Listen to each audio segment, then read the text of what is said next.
muted, but you want to have your video on.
All right, what's going on, everybody? Happy Tuesday. Thank you so much, everyone, for coming on here. I'm very excited about today.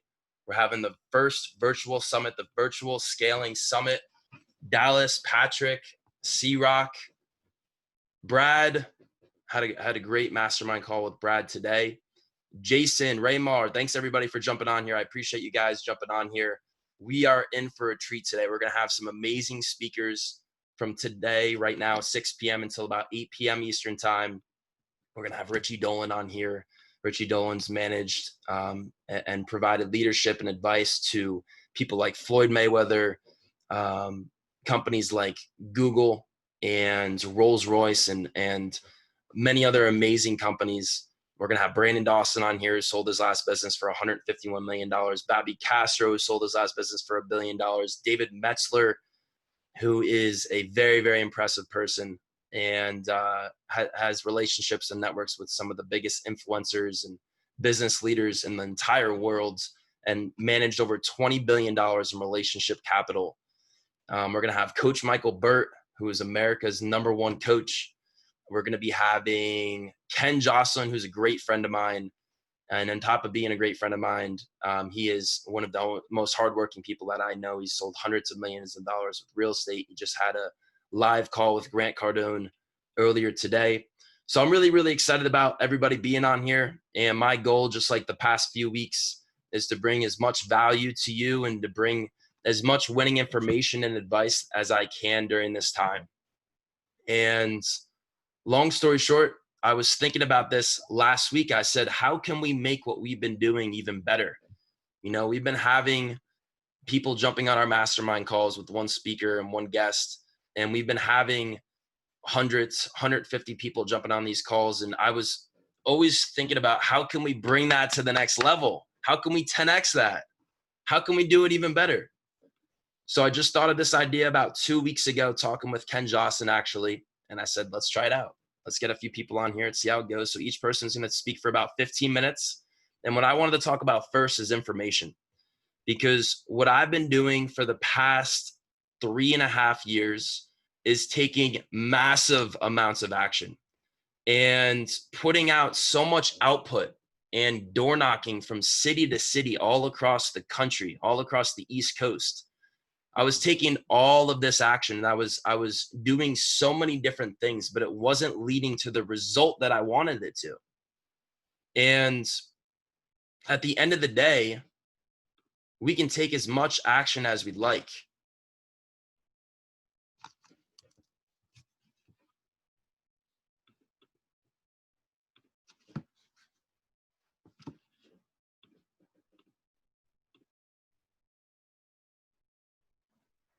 Hello?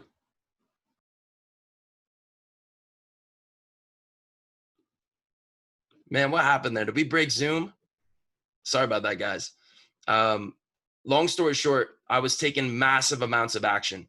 And at the end of the day, it wasn't leading to the result that I was talking to. And what happened is when I started being intentional and admitting to myself that it wasn't working and getting around people that had the winning information and following that smart money where people were flowing their money and it was leading them to the results that they wanted to attain. That's when it allowed me to change everything. And since then, my business has grown by 2,100% from September until today, which is 31 times faster than the average business grows. I was lucky enough, fortunate enough to be featured on Forbes' #1 marketing conference in the world, the 10X Growth Conference. I'm the founder of Pioneers of Marketing. What we do, for anybody on here that I haven't met before, we help people, businesses expand their reach on social media, get more business, get more leads. We've worked with many people between my team and I on Grant Cardone's entire executive team. And that's what I do. And what I'd like to do real quick in terms of bringing some value to you guys before we bring on our first speaker is share with you a few tips and a few things that have really helped me propel my business, my vision, my goals, leveraging social media. For example, anybody know Brandon Dawson? Put your thumbs up if you guys know Brandon Dawson. You guys know Brandon Dawson. See, we know Brandon Dawson. Brandon Dawson, for those of you who don't know, he's business partners with Grant Cardone. He sold his last company for $151 million. Between my team and I and my partners and I, we generated over $1 million in new business for him through social media. Who wants to know the exact process that we used that made him $1 million? Who wants to know it? Put your thumbs up. It's not rocket science. It's not no secret formula or magic pill or anything like that. It's proven principles. And when you follow proven principles and you have the right information, and then you take massive amounts of action based off of those proven principles, it's going to allow you to achieve the same exact thing that Brandon and many of our other clients have been able to achieve. That proven process, and this is what I was talking about before with Brad on his call earlier today, is you have to brand before you advertise. Brad is a great person, by the way. You guys got to follow Brad. Brad, you should post your Instagram in here. You have to follow that proven process, and that proven process is you have to brand before you advertise. And the process in terms of creating that brand on social media is a 3-step process. And it's 3 principles that you have to follow. The first one is you have to create an audience. You need followers. You need people. You need people on your page. You need eyeballs. The second thing that you need is you need content going out on your Instagram story. And the third thing that you need is you need content going out through your wall posts. Those are the 3 proven principles that you need to create that brand on social media. Now, what comes after that is the monetization part. That's where the money comes from. That's where the leads come from. So branding is all about generating trust and credibility in the eyes of the people you're advertising to and getting known to those people. And then monetization, advertising, is when we're generating leads. Sorry, I'm trying to admit somebody in here. There we go. There's Ken. That's the process. Now to advertise, the process to generate more leads for your business, leveraging social media as a focal point, is you can use direct messages, you can use advertisements, paid ads on Facebook, Instagram, YouTube. You can use phone calls, you can use emails, you can use so many different avenues and outlets. But that's the process. And I like going over the big picture and the strategy first. For me, I'm not a details guy. I know that when we're doing these things, we can go over details. Anybody can reach out to me if you want help with the details. That's the big picture. That's the big picture. Now, how do you apply that to your business today so you can start making more money? Number one, create an audience. Start getting more people to follow you. If you guys had 1,000, let's start with 100. If you had 100 more people on your social media page, your Instagram, for example, today, that you can pitch to every single day they would hear your message. Raise your hand if you think you'd make more money. 100 more people. What about 1,000? Of course you would, because you have people right now, just like everybody on here is most likely ideal clients of mine, that you get their attention of constantly. So you're not only the first person they think of, but they're also, if they're in the market for what you're looking for, they're going to listen to what you're saying. That's the first thing. You need to create an audience. You need to get more people on your page. And what that does at the same time is it creates altitude and influence. It creates altitude and influence, and it gives you that altitude and influence over your target market. So how do you actually do that and apply it? Let's say you go to a networking event right now. You're on this Zoom call right now. A lot of people are in here, come to a lot of my calls. So they know to post their Instagram in here. And then if they're smart, they're going to go connect with everybody in here. So now you can take these relationships that you're forming online. You can take these relationships and these people you meet for a few minutes, and you can bring this offline. Now you not only get more people you can pitch your services to, but now you get more social proof on your page. So when you meet the right person, or you send a message to the right person, or you call the right person, they come back to your page and they see you have 1,000, 10,000, 100,000 followers. They're like, man, who is this guy? Who is this guy? That's the first thing to build an audience. There's so many different ways to do it. Second way and second principle to create that brand is you have to start posting out through your Instagram story. And we're going to be bringing Richie Dolan in here in just a few minutes, followed by a few more amazing people, by the way, for anybody that just jumped in here. We got an amazing speaker lineup. Over $30 billion in assets and revenue have been managed by the speaker panel that is going to be coming on between now and 8 p.m. tonight. Back to what I was saying, though, before I forget. When you're posting out on your Instagram stories, there's 3 different pieces of content that you need to post out on your story. This is not the fun stuff we want to do, but it's your duty. If you want to make more money through social media, this is your duty. This is your responsibility. This is what you have to do. And the 3 different pieces of content is personal, professional, and lifestyle content. Personal content is emotional-based content. Personal content is family or friends or with your dog. It's more emotional-based stuff. It's personal things to you. Professional content is business content. Promoting your services, promoting your products, telling people what you do, running ads, advertisements. That's the professional content. And then the lifestyle content is, what do you like to do for fun? Or what is the life that you live? That's the lifestyle content. Those are the 3 different pieces of content. And the reason why, by the way, you need all 3 different pieces of content is because when you are creating a presence on social media and you're monetizing your social media and you're doing this process and you're going throughout this process, you have to create a personal brand. Company brands are in the past. They're in the past. That's why when you see something go out, for example, with Elon Musk, you don't see the tweet come from Tesla. You see it come from Elon Musk's Twitter. I don't care if you like Trump or you don't like Trump, but you see him spending tens of millions of dollars through social media. There's something to learn no matter who it is. And you can't just say, oh, well, I don't like him. You can learn from everybody. That's why you see Grant Cardone, whether you like him or you don't like him, he spends all of his money through his personal brand on social media because personal brands work. And the reasons why personal brands work is because you can connect with somebody as a person, not as a business. People want to do business with people today. They don't want to do business with brands or businesses. That's why companies are getting scared right now. Big companies are getting scared right now. And they're going to YouTube influencers and Instagram influencers and all these people. And they're going and they're saying, hey, can I pay you to be on your YouTube channel? Can I pay you to sponsor my product and service? because that's the winning formula. And that's why those 3 different pieces of content are extremely, extremely important. Now, other than that, when you get into the advertising section, this is going to be one of the last few things I'm going to mention here before we bring somebody on. When you're getting into the advertising section, the way to advertise that brand that you're creating is so simple. It's so simple. Right now, anybody have a mom, dad, brother, or sister? Everybody does. Everyone has one of those. And the reason why I'm asking that is because if you were selling sneakers, if you were selling shirts, if you were selling whatever it is you're selling, and your family member needed that service, they were in the market for that service, and you told them that you had it, are they going to buy it from you? Of course they're going to buy it from you. If they liked it and they trusted you, which most of our family does, they're going to buy it from us. Why is that? Because they know that we're selling it. They know us and they trust us. And that's what building that brand is all about. It's how can you get more of the right people to know about who you are? And then how can you get those people that know who you are to trust you as a credible source? So to advertise that is so simple. You can go to networking events.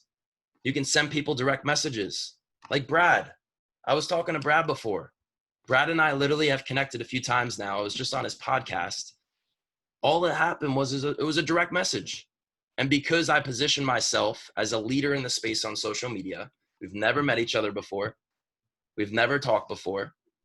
And we ended up connecting. We're going to be doing some business together. I was just on his podcast before. All it was a simple direct message. That's all it was. And I know people right now that have made millions and millions of dollars just by direct messages. So there's networking events, there's direct messages, there's phone calls, there's emails. You leverage that brand that you're creating as social credibility. That's the process of how you can do that. I'm excited for it, Brad. I'm excited. We are going to make things happen. We're going to explode. What I want to do real quick is I want to bring somebody on here real quick before we bring in Richie that helped us not only sponsor this event, but also has been doing some business with us and has been getting some good success with us. So Hasnain, are you on here? Yeah, I'm there. How you guys? How you doing? Hasnain, good to see you. How are things going?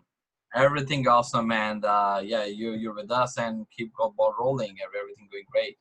Love that. So Hasnain, you're from New Jersey. I'm from New Jersey. Yep. It's good to have some people that are hustling from the same state. Exactly. Tell people what you do. So I'm a general contractor for residential side, and I'm starting Falling Brand for 2018. In 2018, we did $600,000 revenue. In 2019, we did 1.2 million.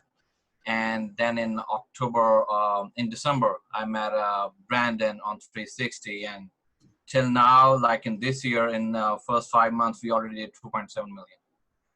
Let's go. That's amazing. So Hasnain, you're already crushing it. You're already doing so many different things right now. Mm-hmm. Why did you decide to invest into your social media? Why did you decide to invest into getting known and getting more business through online strategies? Yeah, it's a need of the day. It means I tried a lot of other channels of buying leads from different websites. At the end of the day, we are just relying on them. And for the future stuff and present, I see there is no existing without social media and online presence. Love that. And what's the best way people can contact you, stay connected with you? Yeah, my Instagram is, I'm going to put my Instagram over there, my Facebook as well. So I'm going to put my number too. So happy to help them everywhere. Love that. I love that. Well, thanks for being on here, Hasnain. I really appreciate it. Thank you for all your business. Throw that info in there. Anybody, you guys should connect with Hasnain. Great person. He works really hard and he does great work. So thanks for being on here. Thank you for your help as well. Thank you. Yes, sir. Absolutely.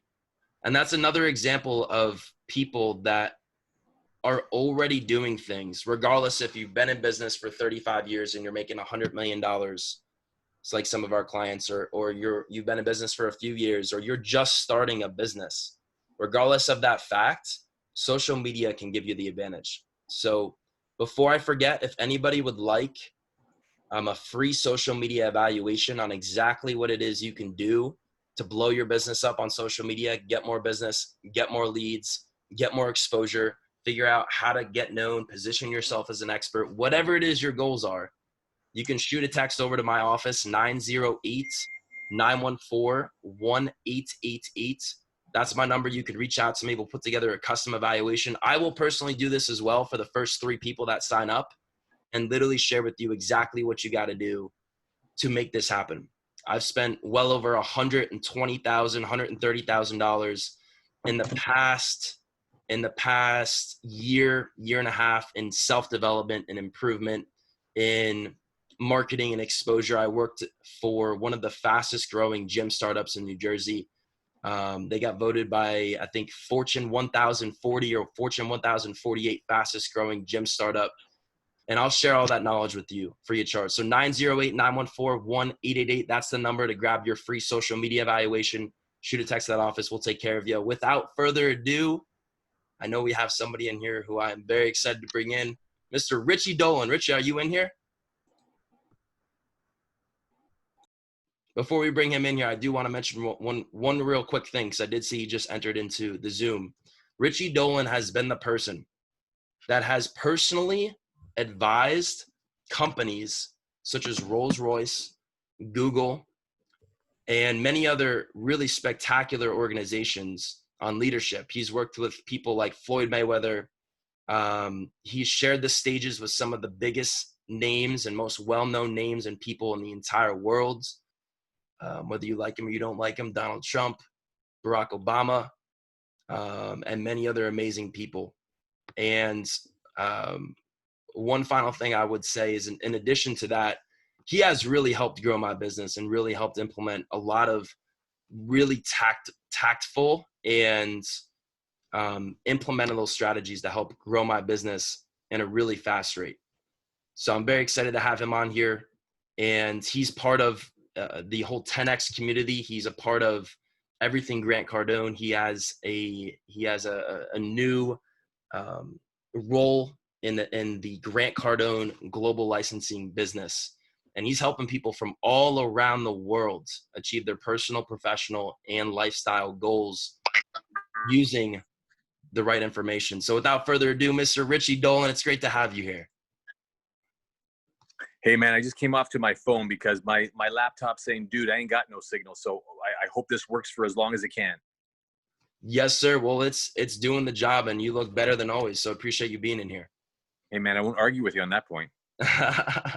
So I was just introducing and telling everybody about all the impressive things that you've been doing, and how grateful I am to be working with you and learning from you and everything like that.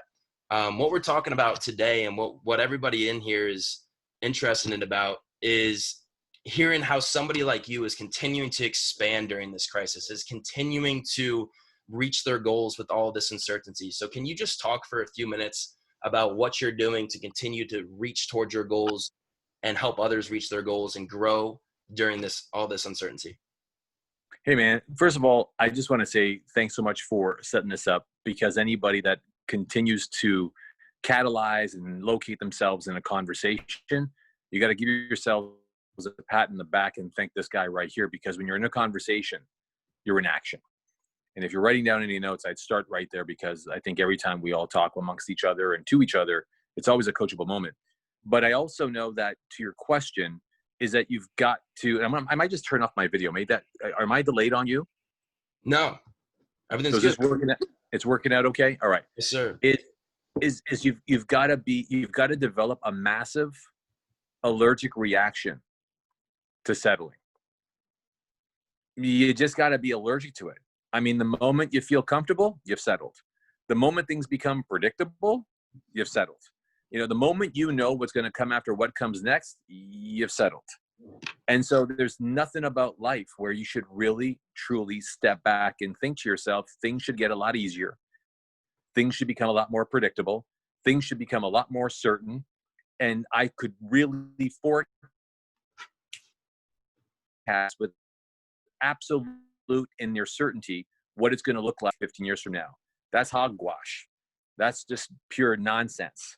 You know, the gift you've got and the blessing we all are given is the opportunity to constantly find a greater self. And what Grant would often say and always start with is a 10X self. Whatever you got, multiply by 10, you tell me how much happier that will leave you, how much more fulfilled that will leave you feeling. how more lit up your family will be by the idea of living 10x more, having 10x more comfort, 10x more income, 10x less headaches, 10x more velocity.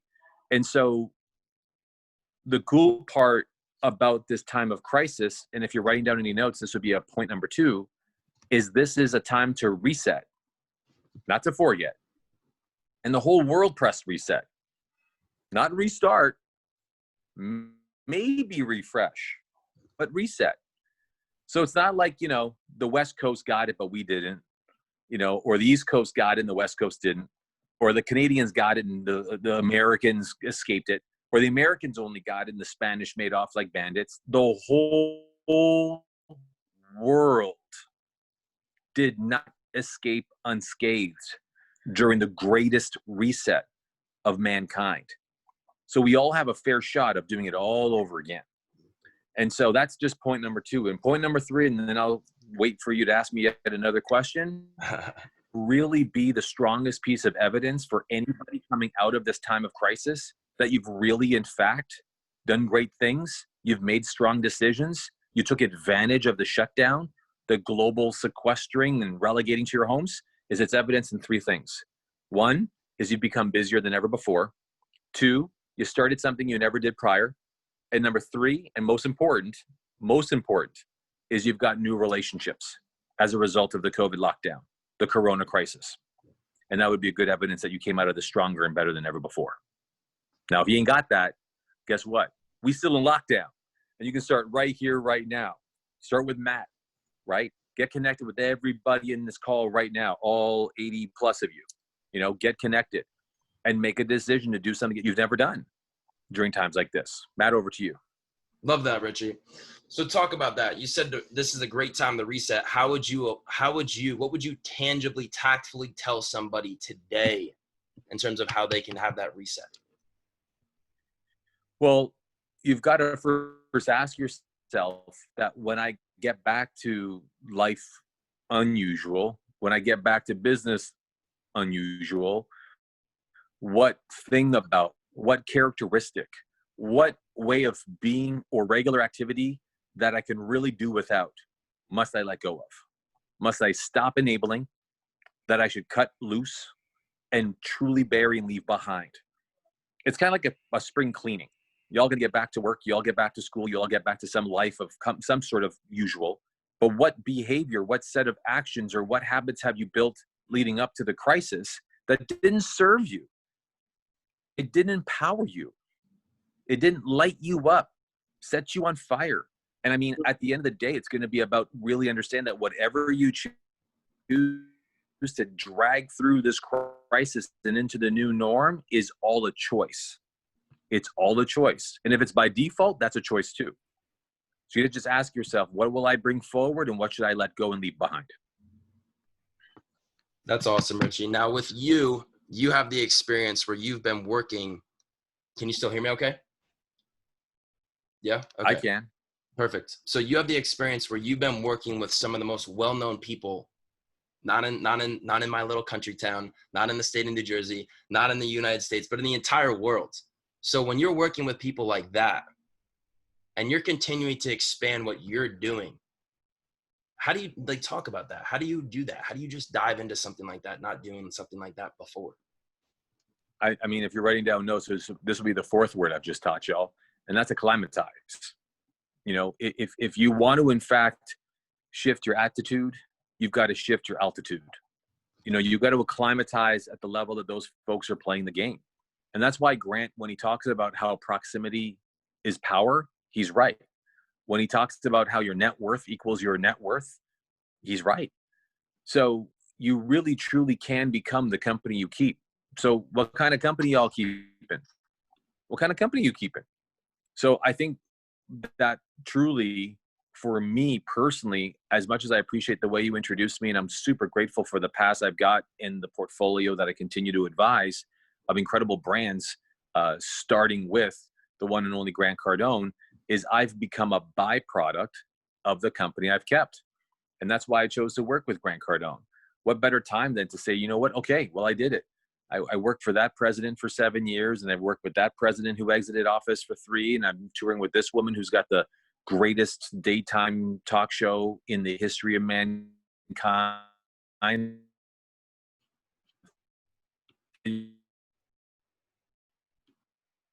Almost appear like I've been there. So where do you go from there? Up, I knew. So the company you keep, you ask yourself what kind of company you keep in. And I'm not saying that I'm not suggesting that we can't all be human and once in a while find ourselves bitching and complaining and whining and groaning. But I am suggesting that you should do that too much and too often. And I'm not suggesting that you got to go out there and find a whole bunch of new friends. What I'm saying is that you should probably find a number of really great allies to work with, to serve, and to earn the right to saddle up alongside of, so that you too can actually, in fact, seek and find new horizons. That's awesome, Richie. I want to open it up to questions in just a minute here. So if anybody has any questions, feel free to put them in the chat here or just put your thumbs up. But before I do, I just want to mention real one quick thing, because you mentioned something, Richie, that was spot on. You said to change your attitude, you have to raise your altitude.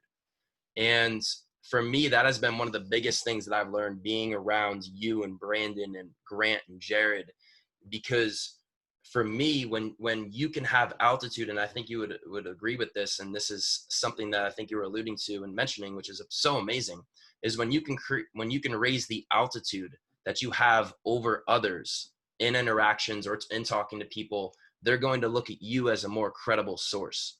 And that's one of the things that I've been so fortunate enough to have you help work with so many of the different licensees, is raising their altitude on social media.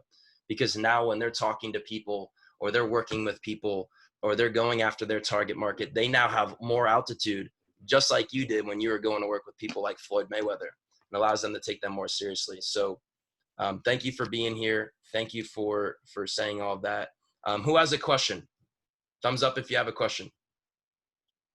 I know we have one come in from C-Rock. What are you doing right now? Were you just flying private to get to the Lakers ready? What are you doing at this exact time right now? Man, that's highly confidential, but I mean, look it, bro. How about I'll do this? Let's just see here. I don't know if you can see that. Did you see that? No, it's all gray because you're keeping it top. That's too bad. Yeah, look, man, I've been a performance advisor to several teams in the NBA for now 12 years. So as they get ready to condition days, I have been advising a number of teams, and two in particular right now, getting them ready for competition in July as they all get themselves relocated to Orlando. So C-Rock's, he's got good intuition there. Yeah, C-Rock's onto you. What would you recommend, Richie, somebody does when they're starting a new business? They got a brand new business. What's the first thing you recommend they do?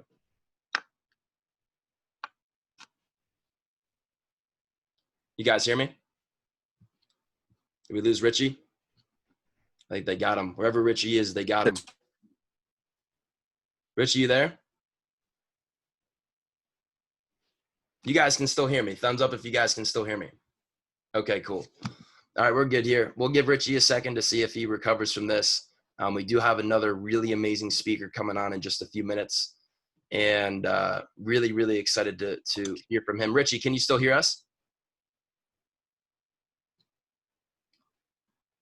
Yeah, I took off my video. That way we can at least hear you.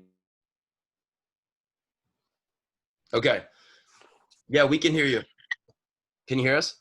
Yes, sir. All right, perfect. So somebody starts a brand new business. What's the first thing you recommend they do? You've got to set targets. So true. Yeah, you got to set targets. Targets give rise to understanding your gaps in resources. So it allows you to rally the resources you need and ask for help where it's required. Number two is you got to make sure that you lay out a plan. And a big part of that plan is going to be about the activities and the actions you take. You know, a lot of people get stuck in this lofty idea like, wow, when I make all that money, I'm going to have this, and I'm going to drive that, and I'm going to fly this, and I'm going to wear that. But they forget that there's going to be a lot of hard work that comes with it. So you're going to have to make sure that you really map out your plan. You know, where is the activity? How you're working your power base? What kind of calls you're going to make? Frequency, advertising, marketing. And then third is metrics. You know, how do you know you're on track? And that's where we talk a lot about milestones and intentions.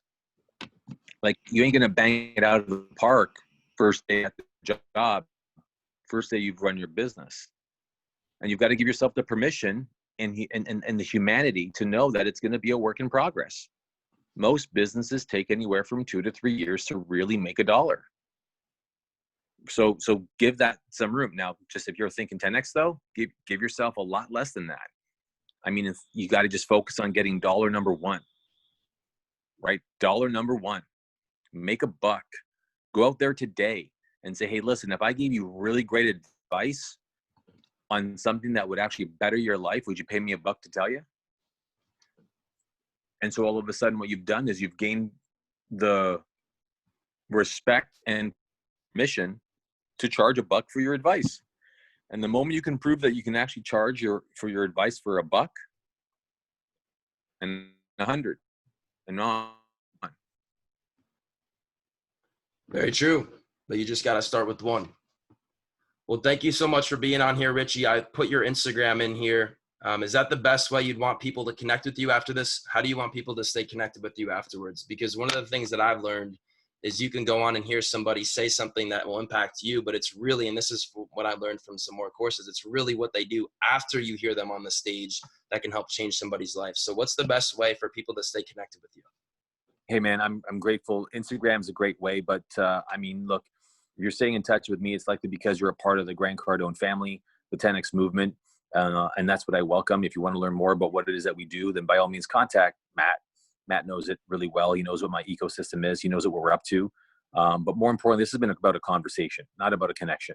And I'm grateful for the opportunity. I'm sorry for the connection. But just because the signal's spotty doesn't mean we ain't connected. Y'all get what I'm saying? Yes, sir. Yeah, man. Well, thank you so much for being on here, Richie. Does anybody have any other quick questions before Richie bounces? Anyone? Hey, man, I got one, if you don't mind me jumping in. Yes, sir. Go ahead, Rocky. Hey, what's going on, man? Good seeing your pretty face, man. I saw Richie over there as well, man. Captain America, man. It's Captain America. You kind of me, brother. Hey, so I got a quick question here. I think that this would actually help just the whole entire crowd, right? What would you recommend young entrepreneurs, old entrepreneurs, when they feel like they're moving, but they're moving slowly? And what advice do you have with managing anxiety? Because I know that ties into sports too. So I do want to get your take on that one, brother. Look, man, I'm a big, first of all, good to see you, brother, man. Talk about a real courageous soul, man. That's a soldier right there who, you know, put everything on the line to live his dreams and realize his passion. So I got a lot of respect for you, big guy. I mean, at the end of the day, what's very indicative of people being able to, in fact, present themselves up against the goals they've got is the speed they move at. And you can see a lot about someone. Like Matt has a neck-breaking speed in which he moves at. Matt knows that. That dude, I mean, he'll slap you so hard 10 times over and you won't even know what hit you because the guy's, he's got somewhere to go. So wherever there's speed, there's reality. And wherever there's intentionality, velocity follows. So you got to be very aware of people that move too slow. So you've got to just find out, you know, yo, man, are you in pain? Do you have a problem or a challenge you got to solve? And if not, like if you're living cozy at home, if mom making your dinners and, you know, your nonna is cleaning your clothes, that dude's comfortable. He ain't going nowhere. And we don't need no comfort campers. I mean, comfort campers become comfort creatures and they don't want to work hard. You want someone who's at zero. And that's why Grant always says you want to hire those who are at zero. People who are willing to fight to live and fight to survive. And that person will move with some velocity. So velocity and speed tells you the state and maturity someone's at right now. And so you want to watch that. Yeah, it's so amazing. That's so true. And I can definitely attest for that for sure. When that happened with me in terms of getting all the way down to zero, there was a few people that have really changed my life with that. So yeah, that's so amazing, Richie. Thank you so much for being on here.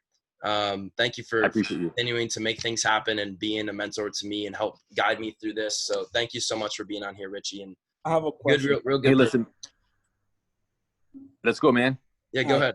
Hey, Richie, look, thank you for just this time that you're giving your knowledge and stuff like that. The question that I have, I actually have my wife next to me. The question that I have is for a young entrepreneur, what would be your advice to, for me to put myself in a position where I can find people that are like-minded and, just mentors and people that will help me reach to the next level, other than, of course, coming to webinars and stuff like that. Well, first of all, man, good to meet you. And you're doing the first right thing that an entrepreneur often oversteps. And that is that they don't dial in their lover, their girl, their guy to be their best joint venture partner in the business they got. If y'all notice how great and powerful Grant Cardone is because he's got a very powerful partner, which is Elena Cardone. And so what makes him a very powerful entrepreneur, I believe, is how powerful his partner is in the process of them building their empire. So good job for you and for all the entrepreneurs on this call. You've got to make sure that if you're getting into business for yourself, you've got to have your life partner in the journey so they can at least have a hand in the co-authorship of the journey ahead. Awesome. Because they don't want success to happen to them. They want to have a hand in the success for them. Y'all get what I'm saying? So that's really cool. Thank you. Number two, you're welcome. Number two is for you. I mean, mentorship is something that you need to seek. It's not something that you get to really buy. But anytime you get the opportunity to be held accountable, y'all want to write that down. Mentorship is when you're held to account. That's the number one reason why you want to find yourself in mentorship groups or in a mentorship relationship. Coaches help you perfect a skill. Mentors hold you accountable to output. So what you want is a mentor. Oh, what no.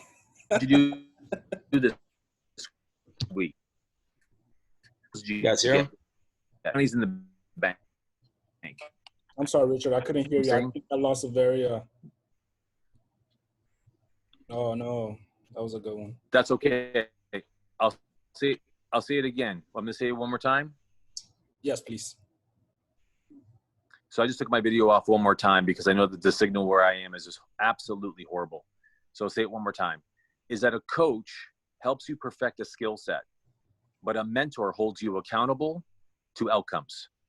So when you get yourself in a mentorship relationship, what you want is a structure that holds you accountable to goals and outcomes. They should be checking in with you on a weekly basis to find out, what have you done? What have you gotten? Awesome. How much money we make? How much money we spend? So you want to get into a structure that holds you accountable. That's what you need. Boom. I love it. So true. It's fire. Oh. Good. Well, Richie, thank you so much for being on here.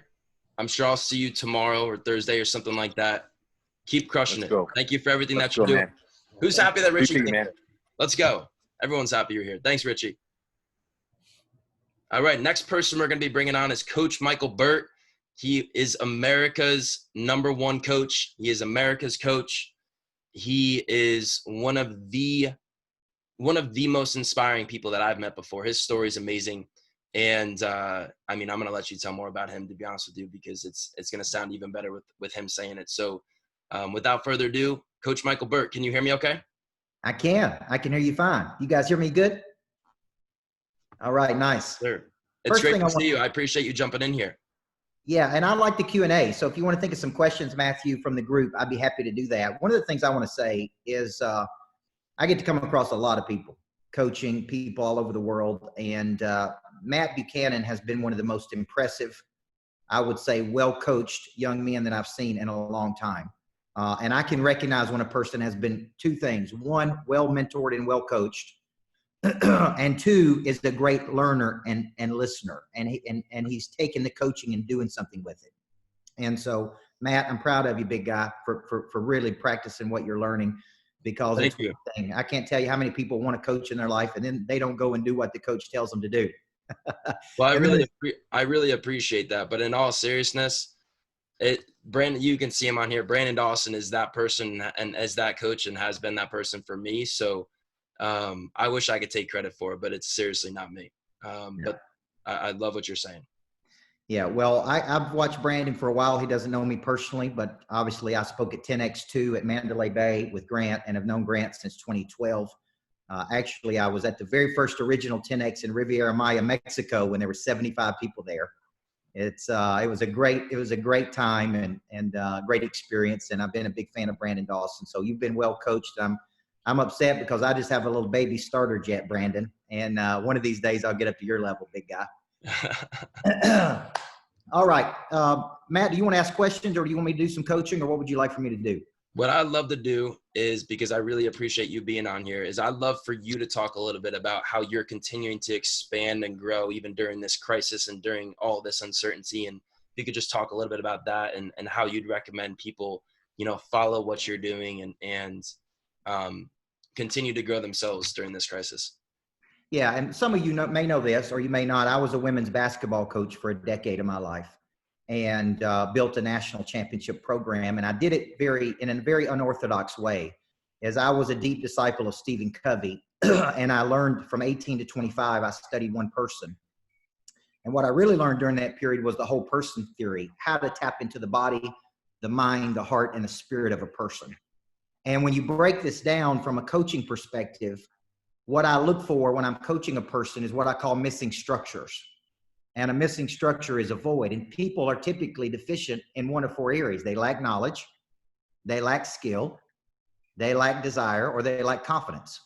And I was coaching these players through that model, right? These high school basketball players. And what began to happen is, by 25 years old, I was winning games and winning championships. And people were constantly asking me, what are you doing with those kids? And I didn't have time to explain it. So I began writing the first of, I think I've got 16 or 17 books out in the market now. And I began writing these books about the whole person theory and how I was engineering people to win. And so at 31 years old, after I had built a championship culture, I retired to start coaching business people, which is what I've done for the last 12 years. And Matt, I have some mindsets. A good coach brings mindsets to you. And some mindsets that I've used during this crisis is real simple. And these are three main mindsets that I have. Number one, it all goes to zero at midnight. It all goes to zero at midnight. No matter how much you've earned, how much you've made, I live on the principle that it all goes to zero at midnight. Number two, we go to bed tired and we wake up hungry. We go to bed tired and we wake up hungry. You never get in a complacent state. The word complacency means a gradual settling to a place of mediocrity. Right? Nobody sends their kids off to school in the morning. I don't send my 7-year-old daughter off to school in the morning. I say, hey, sweetheart, here's what I want you to go do. I want you to go gradually settle to a place of mediocrity today, right? I look at my 7-year-old daughter, and before I put her in the car, I say, sweetheart, we're going to do something big today. And she looks at me and she says, big, Daddy, right? I want to show her. It's totally hypocritical for me to tell my daughter she has potential if she's not watching her father reach his. She needs to see me dreaming and striving and pushing. And so I go to bed tired and I wake up hungry. Love that. Right? And my third favorite principle that I live by is there comes a time when winter asks what you did all spring and summer. And that's that old basketball coach in me, is that we won championships in the off season, not during the season. See, if you listen to any doctor or read any really, really top doctor, they talk about immune systems. Right? If you have a healthy immune system, your immune system fights off disease, viruses. Well, a business has an immune system. And if you are working to build that immune system, when you have external factors or crisis or adversities, which are just departures away from the ideal scene, your business is strong enough to withstand that because the immune system is so strong. Right? So I look at a business and I say, look, here's the 6 things I typically look at. Number one, is there the activation of prey drive? It's a new book I'm writing called Flip the Switch. And I get into, has your prey drive, which is an instinctual ability inside of you to see something and go get it, been activated? Okay, many of you are in high prey drive environments where there's high expectation. You're operating at your highest frequency. So the first thing I look at is, A, is that prey drive been activated in your people? Number 2, how do you explain your services? We teach a 6-step framework called the EOS to explain your services in a world-class way. Most people do a very poor job of explaining their services. And money changes hands when problems are solved. Then we look at the selling system or your customer acquisition system. Do you have a systematic, coordinated way in which you acquire customers? You would be shocked how many small business owners don't have this. How many people have confusion, which is randomness in motion, right? Then we move to how you follow up, okay? And I wrote a book on this called $1 Million Follow-Up. Every sales stat in the world says it takes 7 to 15 touches 80% of the time to convert a prospect to a client. I love that. Now, time out real quick, because I loved when I went to hear you speak in Chattanooga. You were talking about Pray Drive, and I love that idea of Pray Drive. It's something I have never heard of before. And as soon as you were saying it, you flipped that switch of me literally when I was sitting in that chair, and I just remember I was like, man, I don't know what he just did or said right now, but something just woke me up inside. Can you talk about Pray Drive a little bit? Yeah, Pray Drive is prevalent in animals, specifically dogs. A dog has a Pray Drive, Preydrive. It is an instinctual ability to see something and have the persistence and intensity to pursue it. Okay, for an animal, it's the ability to stalk, capture, and kill prey. Well, once I started studying this concept, I started saying humans have a Pray Drive, right? Because that's the coach in me, right, Brad Blazer? Humans have a Pray Drive in me.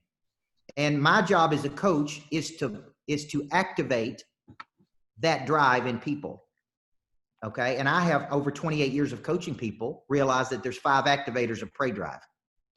One, competition is an activator of Pray Drive. How many of you, by raise of hands, when your Pray Drive is activated when you are in a competitive state or are competing for something? Raise your hand. So you just look around the group. You watch The Last Dance with Michael Jordan. Anytime he felt slighted, there was an indignation. Anytime there was a challenge, his Pray Drive was activated, right? How many of you, your Pray Drive is activated by fear of loss, meaning fear of losing something? If you study fear, fear can be the #1 activator of Pray Drive for people. It's actually my #1. I wake up in the morning, I don't want to lose what I built. I don't want to lose the house I live in. I don't want to lose the plane I fly around on. I don't want to lose the lifestyle I live. I've worked hard to have these things. So guess what? I use fear as fuel, right? Third thing, activator Pray Drive is environment. Okay, the environments can activate a Pray Drive in a person. This is what great coaches do. They build high Pray Drive environments where there's high expectation. Fourth activator of Pray Drive is inspiration from others. Means when you get around big time people, you think bigger. Okay, you think bigger. And the fifth one is exposure. Exposure to big think. Okay, now go back to Riviera Maya, Mexico. This was when my wife and I were dating to that first 10X conference. And my wife was a country girl from West Tennessee. You know, I was scared to introduce her to Grant and Elena Cardone. I was like, there ain't no telling what she's going to say, right? Like I said, we're going to this conference in Mexico. And she's like, great, I'm going to sit out by the pool and drink margaritas. And we're going to Riviera Maya. And I'm like, no. You're going to go to this conference with me. And you're going to be in the room. And you're going to be learning with me. And we're going to be in there together, right? Well, here's what she did. She came away from that conference and she said, I understand now how dynamic couples work with each other. I understand how they can be a power force for each other. Until that point, Matt, she had not seen that dynamic. And because once you get exposed to something, here's a saying I use a lot now. What was once considered a luxury is now considered a necessity. Right? What you once considered a luxury, you now consider a necessity. So exposure. So I use these activators, Matt, to activate the drive in another person. And once I understand what the activator of a person is, now I know how to flip the switch in you. Okay? And once that switch is flipped, then it's on, man. It's on. You're going to do bigger things in it. You think it's going to be bigger. Your mindset's going to be bigger. Your pursuit's going to be bigger. Most people have not flipped the switch, by the way. Love that. It's really powerful, and it's something that I definitely have not heard before, and definitely has helped me in immensely. Does anybody have any questions? Thumbs up if you guys have any questions for Coach Michael Burt. One of the questions that I hear a lot of people ask all the time, and I think actually Nolanda, before I ask you, Nolanda, did you have a question? Yes, I did. Thank you. My question is, thank you, Michael, for your time. My question is, one of the things that I have always thought that it was kind of like a disadvantage for me. I don't know if it is, but, you know, just going into the mind, you know, thinking is, you know, sometimes when I focus on something, I start overthinking, and then I start overthinking, and then I feel like sometimes that ends up being a bad thing when I start overthinking. How can I use that to my advantage, and how can I just relax and just know that, you know, it's all about the timing, and I don't have to overthink about that, and just, you know, tackle it on the right way, if that makes sense. Well, I'm going to borrow a line from my buddy Tim Grover. When you get in the game, thinking is a liability, right? The reason athletes practice, it's called muscle memory. When you shoot 500 shots a day, when you get in the game, you ain't got time to think about it. Matter of fact, the more you think about it, the worse you get. Oh. See, confidence is a memory of success. It's an internal knowing that you can create or manifest. Well, where does confidence come from? Repetition. Confidence comes through repetition. And the more you work the muscle, the more confident you are. So you don't think, right? You don't have to think. You don't overanalyze. You are instinctual. Your prey drive is instinctual, yes or no? Yes. So you know what to do. You don't need to think about it. You need to take action on it. Now, will you make some mistakes? Absolutely. But all big time people take risk. Right? Small to insecure people want comfort and complacency. Big time people want risk and opportunity. So what I would tell you is when you work the muscle enough, you don't need to think about it. You need to take action on it. Right? And overanalyzing it, thinking it, your own brain, there's 3 brain abilities. Your own brain will actually talk you out of your vision. You'll have a brain ability, and your own brain will tell you why you can't do it. But here's the deal. Big time people use that as raw materials to fight through it, to go do it. Small time people always, as soon as they get that resistance in their brain, they just stop. So what I would tell you from being a coach to a lot of people is, man, work the muscle. And once you work the muscle enough, thinking becomes a liability. Just get in there and do it. Oh, thank you, Michael. Nothing but the best for you. Thank you. Thank you. Great question. That's awesome, Coach Burt. I know Helen had a question. Helen, can you hear me? Hey, Matt. Good morning. Good morning. Helen's all the way from Australia right now. Helen, good to see you. Hi, everybody. What's your question? Hey, Michael. I'm a Grant Cardone licensee in Australia. My question for you is, how can you be sure which one is your primary prey driver? How do you figure that out? Yeah. That's a great question. Now, here's what I've found about prey drive. You can actually be motivated by all 5. I have found that my primary activator is fear of loss. I think it has to do with my dad wasn't involved in my life early. There's a lot of rejection, probably abandonment. And so anytime I feel like I have a hurt feeling or a rejection, I convert it to an action. Now pay attention to what I'm about to say, because this is very important. The faster you can convert a hurt feeling into an action, the better off you're going to be. So anytime I feel rejected or I'm not good enough, like I was going to be on a conference the other day and they had all these big time people on there. I mean, right. Big time people. And they were going to give me 40 minutes. Then they said, no, Coach Burt, we're going to move days. Then they come back and said, we're going to give you 20 minutes. Then they said 15 minutes. And it was like, well, you're good, Coach, but you're not as good. You're not as big as this person is. So we're going to keep cutting your time down. Right. Well, at first it kind of hurt my feelings. And then I told myself, no. The faster I can convert this hurt feeling to an action, the better I'm going to be. So I said, look, if they give me 15 minutes, I'm going to be so damn good in those 15 minutes, they ain't never going to forgive me. Right? I'm going to make sure I'm going to be so good they can't forget who I am. So what I've learned to do, fear of loss is my primary, but then I'm also motivated by competition. Helen, I'm also motivated by exposure. Those are like secondaries for me, but all 5 can be that. You got to really figure out, this is my number 1 activator of my drive. This way, when you get into a funk, you can flip that switch. Great. Fantastic. Thanks, Michael. Awesome. We got time, I think, for one more quick question. Ken Jocelyn. Ken, can you hear me? Yes, sir. What's up, Coach? There he is. How you doing, my friend? Hey, real quick, I love what you said just a minute ago about your third point. There comes a time when winter asks what you did all spring and summer. Yeah. What keeps us from wanting to put the work in and waiting for the reward down the road? And how do you get your clients to work the process, that sowing and reaping process? What does that look like for you? Yeah. Great question. The first thing you guys need to know about Ken Jocelyn, he was a former referee. He would have probably gave me 10 technicals and threw me out of games when I was coaching. Now, here's the deal. Here's what he's saying. We live in an instant gratification world. Study the work of Robert Greene, who wrote Mastery. Right? Study the work on mastery. Mastery, we hear the 10,000 hours of practice, but here's one thing they leave out, Ken. They leave out people that master something have 10,000 hours with correction and feedback. You can do something for 10,000 hours and still suck at it. Right? Like you need correction and feedback during those 10,000 hours. This is a hard sell. One of my definitions of discipline is the ability to subordinate what I want now for what I want eventually. Right? It's like when you're losing weight. Nothing tastes as good as skinny feels. Right? So when you're thinking about it, when you got these short-term decisions you can make, you got to discipline. The word discipline is a derivative of the word disciple, to give yourself to a person or cause you believe in. So what you have to do is you got to sell out to you. I ask people this question, Ken, do you believe in your future? If I ask everybody on this call tonight, how many people believe in their own future? Raise your hand. Now, here's my question. Where does your future live? See, it sounds like a trick question, doesn't it? But it's not. Your future lives in your imagination. The only person that can see your future is you. I can't see it. Parents can't see it. My wife can't see it. My mama can't see it.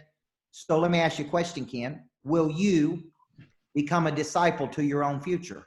Discipline, derivative of the word disciple. Give yourself to a person or cause you believe in. Will you sell out to yourself? Will you sell yourself on a long-term vision? It took me 10 years to build a championship culture, guys. 10 years, 80 to 120-hour work weeks. I worked 8 hours a day on Sunday. Okay, it took me 10 years to build this business that I'm doing right now. Like people need to understand the word long obedience in the same direction. This is how people become great. We live in a world of cotton candy. Tastes good for a second, then it goes away. No great person that you see. All these people on here that have done big things in the world. Brandon Dawson. I was doing a thing with David Meltzer today. You know, I mean, all these people that have done great things, none of them did it quick fix. None of it was cotton candy. And that's the kind of world we live in today. So just remember, there comes a time when winter asks what you did all spring and summer, and it's coming whether you're ready for it or not. So true. It's so true. Well, thank you so much, Coach Burt, for being on here. I want people to stay around you and connected with you because it's like you mentioned, being around people like you, it's what makes things happen. So what's the best way for people to stay connected? Yeah, I think follow me on Instagram at Michael Burt. My mom spelled my name different. She wanted me to be different, so she spelled it Micheal. That was back before websites. She didn't know I was going to buy every website, Michael Burt. Right? She had me when she was 16, so she couldn't spell. I said, Mama, could you not spell? You misspelled my name, Michael. She said, I wanted you to be different. So it's MichealBurt. Go to CoachBurt.com, YouTube, CoachBurt.com. Just Coach Michael Burt. You can find me. But man, I'm proud of you, Matt. I want to tell everybody on here, thank you for being coachable and for spending some time with us tonight. It does me a great honor to be on such a great panel, man. People you got tonight are incredible. So congratulations. Thank you. I really appreciate it. And thank you for all your kindness and support. I appreciate it. And I'm looking forward to seeing you soon once this whole crazy thing's over. You got it. Thank you, guys. Thank you. See you later. All right. Next guest. We got a few more amazing people on here. Next person is Bobby Castro. Bobby Castro, really kind person, hard worker. He was on one of the first 10X growth conferences as well. Very involved with real estate, sold his last business for $1 billion. Great person. He was on our mastermind call last week. Bobby, are you in here? Right here, Matt. How are you, bud? There he is. I'm doing well. Good to see you again. How you doing? Likewise, man. Thank you for the invite and always grateful. Actually, Sophie's here, my wife, right behind me. We're in the Florida Keys, so glad I made this, man. Yeah, thank you so much for being here, and I really appreciate you jumping on here again. What we're talking about right now is we're talking about how we're continuing to expand during this crisis, and even with all this uncertainty, with all of these things going on, and all of this things that we just can't control, or it seems like we can't control. How would you recommend somebody continues to expand during a time like this and continue to reach after and stay positive and go towards their goals? For sure. Well, first, that's why I wanted to, have my wife here right beside me, because I think it's so important. And we were just with our grandkids behind the house, watering down manatees and just having a blessed life. And Sophie and I have been married, we'll be married 30 years this October 6th. And we've been through a lot of crises. And I like to always tell people, and I'm a little different than most because we all did it our own way, but I only can really talk about what worked for Sophie and I. And we built this $300 million personal net worth. We sold this company $1 billion valuation, hassle-free, fast closing, built this $350 million real estate portfolio throughout the years, all that stuff with no raising money, no syndication, no investors, etc. And we did all that, Matt, through crisis. And my wife and I, dealing with those things, imagine you have to come home with those things. And I keep saying, what happens in your home is a direct reflection what happens at work, at your business, and vice versa at home. And Sophie and I have been through many, many breaking points, but we never, ever broke, ever.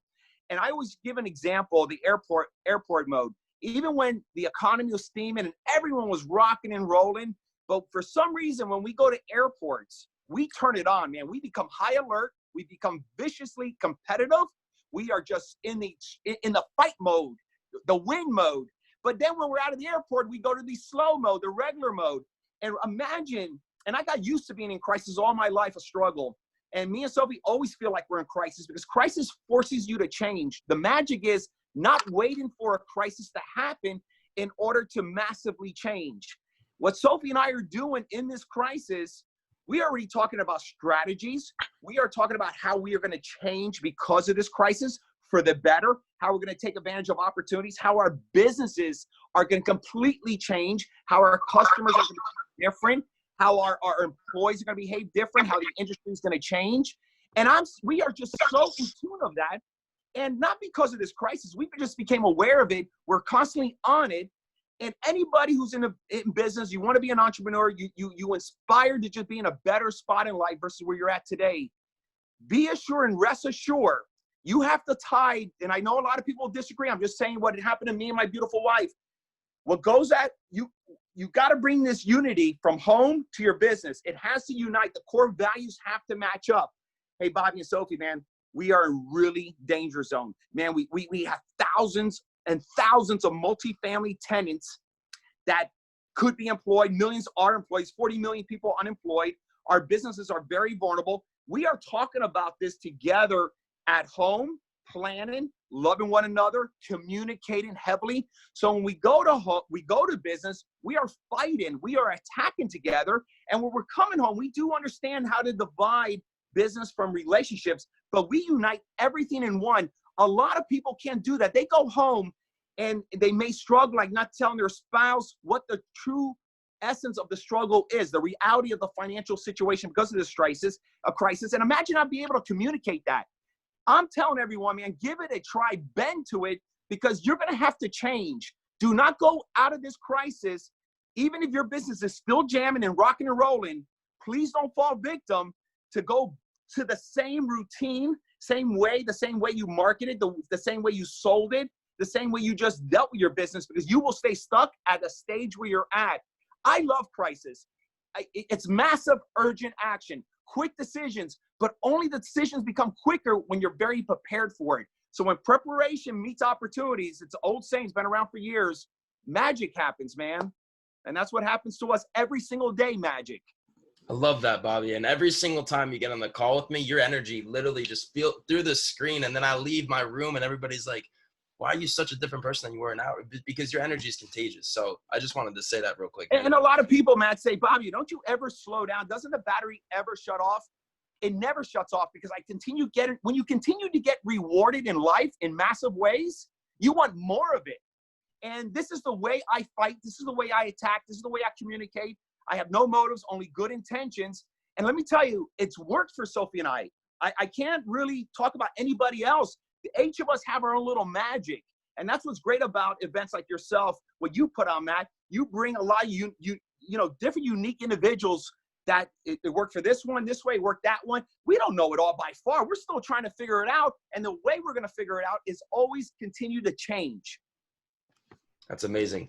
What would you tell somebody right now? Crisis is going on. You just said before that a crisis forces you to change. Somebody right now that is experiencing this change, where do they start? What mindset do they need to develop right now, or what's the right way of thinking in terms of going through and managing themselves and growing through a crisis? Awesome question. And this is really kind of a little deep. I'm not going to get too deep because you can get lost in it. You have to be willing. You have to be willing to surrender everything, meaning all your distractions. Some family members that are distractions, some associations, some friends, some other businesses that you shouldn't be paying attention to versus the core business that has the magic. Distractions was a complete disease in my life. I was so distracted that I was like this hamster on a wheel thinking I was moving forward. All along, I was stuck. Distractions, and that's where these non-refundable minutes, I continue and I will always talk about it. I get so much out of my 24 hours. So whatever your last 24 hours was all about, throw it out the window. You need massive change, new strategies, all this. However, before you even can bring in new strategies, new techniques, new ways, you have to be prepared internally yourself. You have to actually surrender saying, what is my weaknesses? So I always look at what are my weaknesses? I'm always aware of them.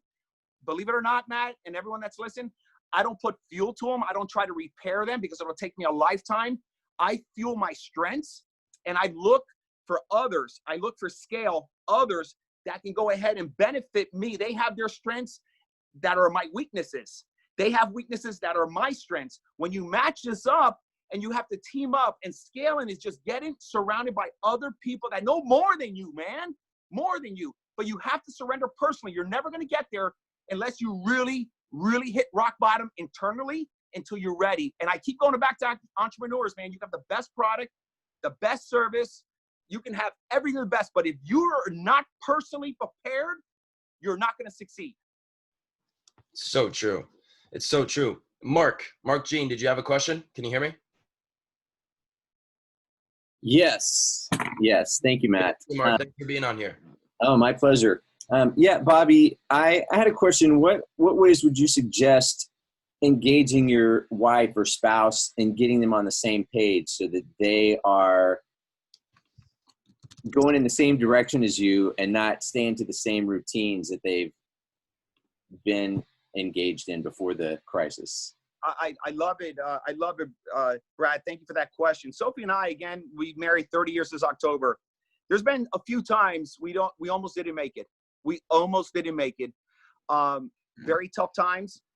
And it started clicking when we really sat down and we discussed truly core values. Bobby, what are your core values? And clearly communicating that with Sophie on a different communication type of level, different style of communicating, being kind, really surrendering. And the same thing. So when Sophie and I, Brad, got our core values together, and we were rocky, man. I mean, she was 19 years old when we had our first, and I was a few years older than her. Core values, and we hired some life coaches. We didn't do it by ourselves, and we need some directions. We needed some sort of path to start. But when we went to life coaches, we found out that once we got started, we were able to figure out our core values within ourselves, and then we were able to figure out ourselves. I see a lot of people going with a life coach, but they stay forever with a life coach. A life coach job was just to get us going because we were stuck and we didn't know which way to go. They pushed us that direction. We hiked, we went to mountains, we cried, we screamed. We surrendered, man. We were saying, we are failing. We are failing. And unless we're both like this, like friggin' this, we're not going to make it. And if we're not going to make it like this, we might as well not make it together. So core values, man. And it's worked with us. And I think the rocky 30 years, I would say, dude, the last 20 years have been just magical for us. The first 10 years was a lot of struggle, mainly me. You know, my ego's not your amigo. I had to do a lot of surrendering. But, man, I was there because I was in rock bottom. I mean, I kept failing and blaming everyone and blaming the circumstances, blaming her, blaming everybody. Thank you. I appreciate that. Spot on. Gunther, can you hear me from Costa Rica? Thank you, Matthew. Hey, Bobby. Hey. Congratulations for your 30 years with your wife. So my question is, as human beings, sometimes, we want to be always on the top of our energy, but sometimes, we are like, we struggle to do that. So for you, what would be the reasons why sometimes we are, pumped and sometimes we are low? Yeah, awesome. So I'm going to go back to distractions and how I limit my distractions. I don't view anything, for example, on TV. I don't expose myself to any negativity. I expose myself to productive things that are for the purpose of my goals, my wants and needs, and my legacy. If you knock out some of the noise that you're always exposed to, you have a lot of income and you have family members. Family members are the biggest battle. It's such a sensitive topic. You don't realize how much negative impact you get from family members. And we just limit as much negativity as possible. And we really believe in law of attraction. We manifest our life. We choose to believe what we want to believe and knock out the noise. And a lot of people have a hard time because of the internet, because of Netflix, because of CNN, CNBC, the list goes on. And, pick and choose, man. And your non-refundable minute is simply that. If you're going to hang around or listen to anybody that has an ego or is the smartest person in the room or any sort of negativity, you are exposing your internal mind and you're limiting the odds for success. Absolutely. I agree. Thank you very much. And by the way, I know you, dude. You're a cool guy, man. You always DM me, and I know when he said Costa Rica Gunther, thank you, brother. Much love. I remember you. I really appreciate it. Thanks. Thank you, my brother.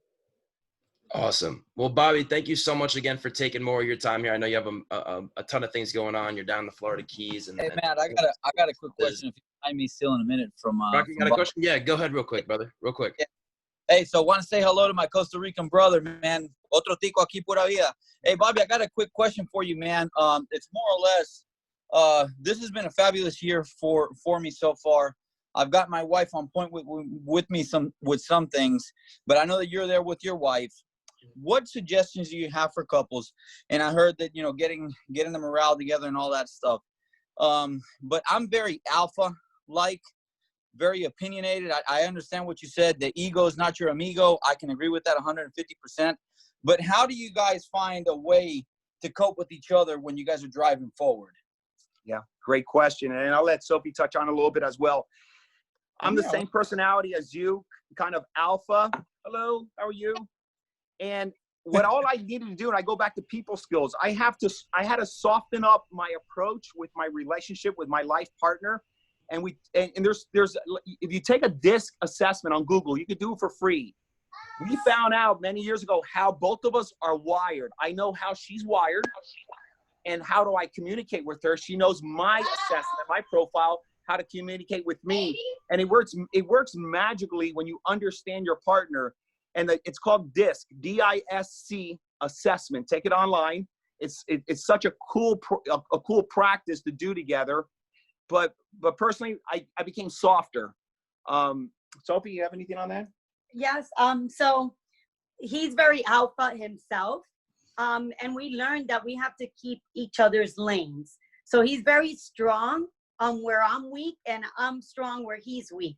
So we've learned that you have to have your responsibilities and your what you're going to take charge. You both can't do the same thing at the same time.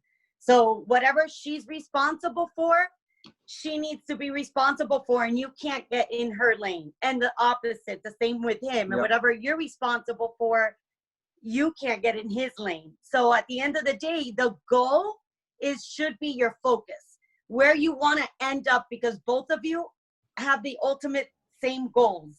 So if you're both pushing each other to get there, and you do your each role, and you're going to get to the bottom, to the goal at the same time, that's all you need to worry about. But if we're both doing the same thing, that's where conflicts comes together. And we used to do that a lot. We used to want to do the same thing, and we used to get, but I thought you did it. No, I thought you did it. But this is, so having each other's responsibility and knowing that you both have to get there is what you need to worry about, and how it's worked for us. Yeah, well said, man. I used to be so sensitive, not wanting to listen to Sophie's advice or input. And man, I missed out so many years of great input. She's my life partner. I'm her life partner. There's no reason she'll ever lie to me. She's on the, like you said, the exact same goal. And you know, it's such a good topic, man. I want to do more posts about couples because it's the best. And you guys are, I'm looking at you, man. You guys are power together. You have an advantage over somebody that maybe doesn't have that beautiful life partner. So take advantage of it, man. Be softer with one another. Tell each other you love. That is your partner. Yeah, like at the end of the day, you both of you are going to have each other's back more than anyone else in your whole entire life. So who better to have by your side than your life partner? That's right. I love that. That's amazing. Well, thank you so much, both Sophie and Bobby, for being on here. I know we appreciate you. It brings so much energy and inspiration to keep us pushing and moving forward during this. And I know you have a million things that you guys are working on, and you were just on our mastermind call about 2 weeks ago. So thank you again so much for being on here. We really appreciate it. I'm going to put your Instagram in here as well so people can stay connected with you. Is that okay? You guys still there?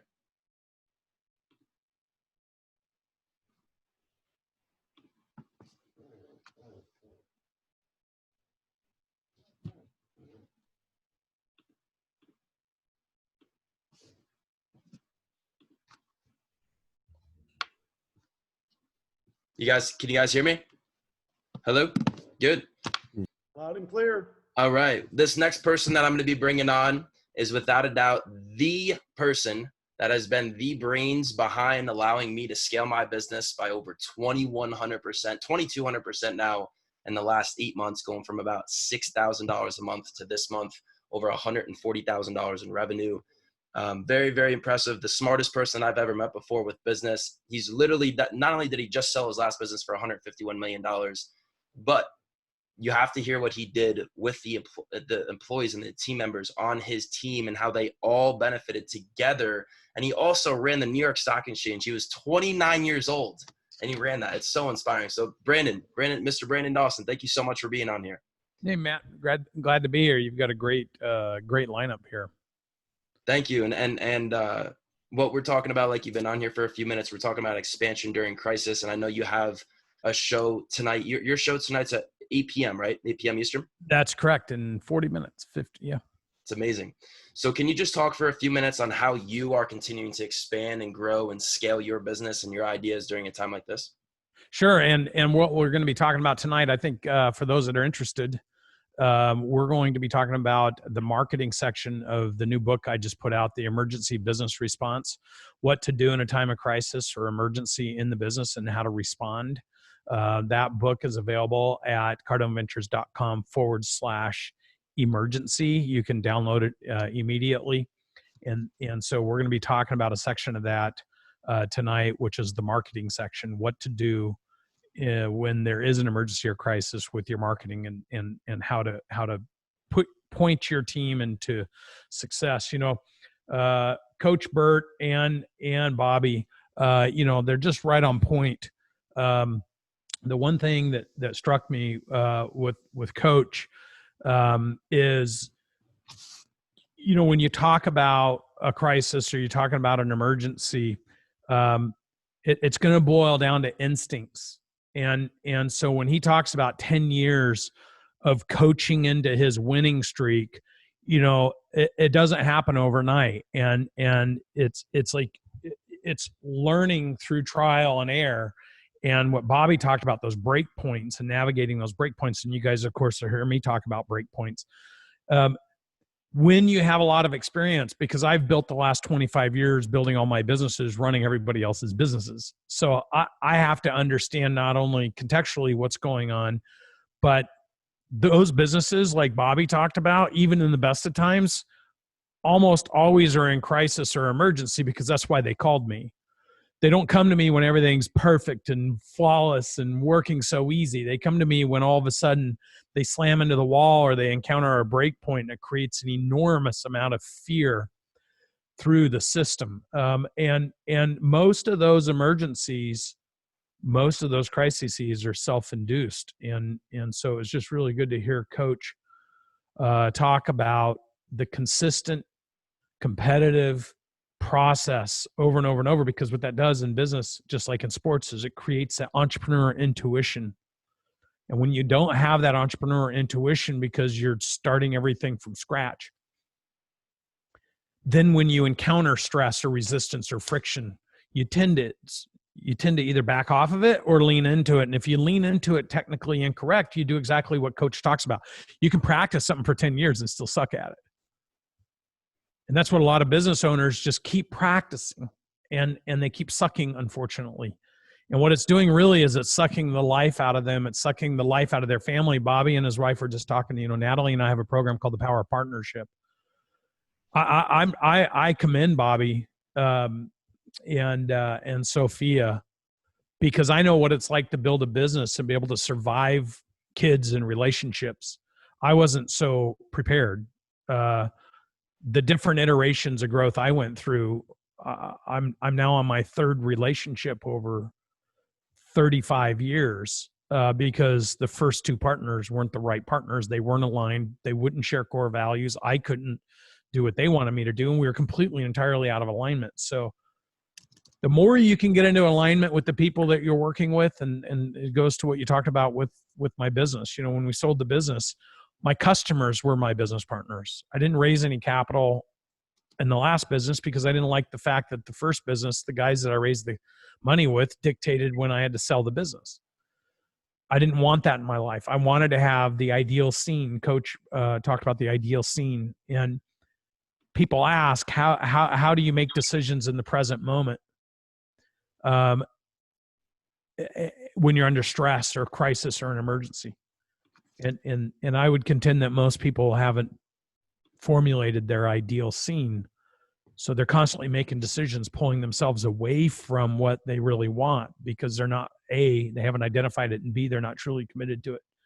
So hearing the coach and hearing Bobby and Sophia, it just, it's a great reminder, even for somebody like myself, why it's so important to have that ideal scene, because in a moment of crisis or emergency, people tend to go to reactive response. And because they don't have the training and they don't have the ideal scene, not just professionally, personally, professionally, and financially. That's a requirement. Every employee, every business person I work with must have a 10-year ideal scene, personally, professionally, financially, because when there is a moment of crisis or emergency, you may have to trade off the coziness, the comfort, the complacency that you're in right now in order to move to that, because it's that lack of preparation that put you in a position in the first place that you're now in a crisis. So to change your business, you have to change your mind.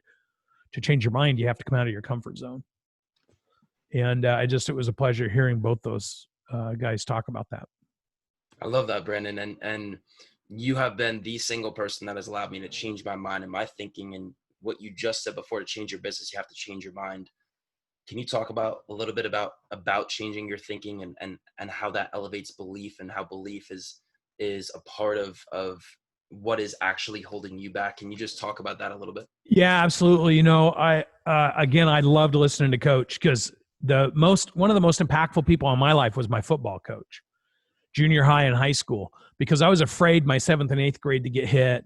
By the time I got into my freshman year, I started varsity football, because in my 8th grade year, he grabbed me and he said, just put the crack on the guy, just do it, be committed to it. And I did it, and it felt so good that I was an animal. I looked forward to taking on the biggest guys on the field because I knew I could go lower and get them in the shins. Like I just loved cracking on people that thought they could handle me. And it stuck with me, that courage that he gave me, the inspiration that he gave me. And I think you all need this. I think listening to this and listening to Bobby and listening to Coach, you guys need this. This is what business owners need. And a lot of them get complacent because they just have enough success that they don't push beyond their comfort zone. Or like in the 8th grade, I didn't know that I was being timid because I didn't know what a really committed, full-on intervention was with another player that was twice my size. Like I didn't know what that meant until I felt it. And then it created a reference point. So, what I talk about in business is you need two things. You need context and you need contrast. And without those two elements, which is what Coach and Bobby were talking about, and Bobby was talking about right now, you're in a crisis. So most businesses, you guys hear me talk about break points. Almost all the time businesses are in a crisis. They just don't know it yet. Or they're not pushing hard enough to experience it. And so you can't grow from 0 to 100 million or a billion without being in constant crisis or a constant state of emergency. Because when you're in the growth cycle, you're always at risk. And if you lose what Jim Collins talks about, productive paranoia, that anything could go wrong at any moment, so I'm going to put my hands around as much as I can control. I'm going to understand my data, which they both talked about data. I'm going to understand my stats. I'm going to understand the ideal scene where I'm moving to. The more you ask Richie Dolan, what are the 3 things you need? Richie also hit on these things. To me, I want people to understand in 10 years from now, because here's the thing, your present self is a prodigy of your past self. So the thinking that you had in the past and the experience you had in the past has made you who you are in the present. Even if that's working for you, is it working for you as impactfully as it could? So until you identify what you want your future self to look like, which is the ideal personal, professional, financial scene, until you can picture that so crystal clear in your mind right now, then the decisions you're making right now are going to be made off of the little. Remember, he talked about being a big person, growing. The decisions you're making is when you're a little person. Those create those lids, the belief lid about what can be done. And really, you have 3 lids. You have your belief. The harder and higher you push yourself, the more you achieve, the more your belief elevates about how much more can be done. The more you become effective at pursuing that, the more you press into the granular incremental improvements and do that much more, the more you support your belief. And that requires strong leadership, which is what both Coach and Bobby talked about. You got to have that internal leadership. But when you master that, and Coach talked about mastery, then the art of scaling is transferring that belief, transferring that impactful effectiveness, and transferring the internal fortitude that pressed you outside your comfort zone and teaching it to others and then having them have that same success. That is the evolution of scaling. And without those elements, which, I wish I was as, I'll be honest, I wish I was as masterful at communication as Coach was. That was like, he's one of the most eloquent speakers. And, Matt, here's the thing. I appreciate the accolades, right? I gave you structure. And I gave you strategy, but you had to assume the role of being coachable. And most people struggle with assuming the role of being coachable. And I look at Ken and I look at everyone that's C-Rock. It's like all of you have assumed the roles of being coachable. You've plugged yourself in. And a lot of you, I recognize a lot of you, and because you want to be coached. That's your internal motivation and fortitude to move from where you're at. You are clawing your way to your ideal scene.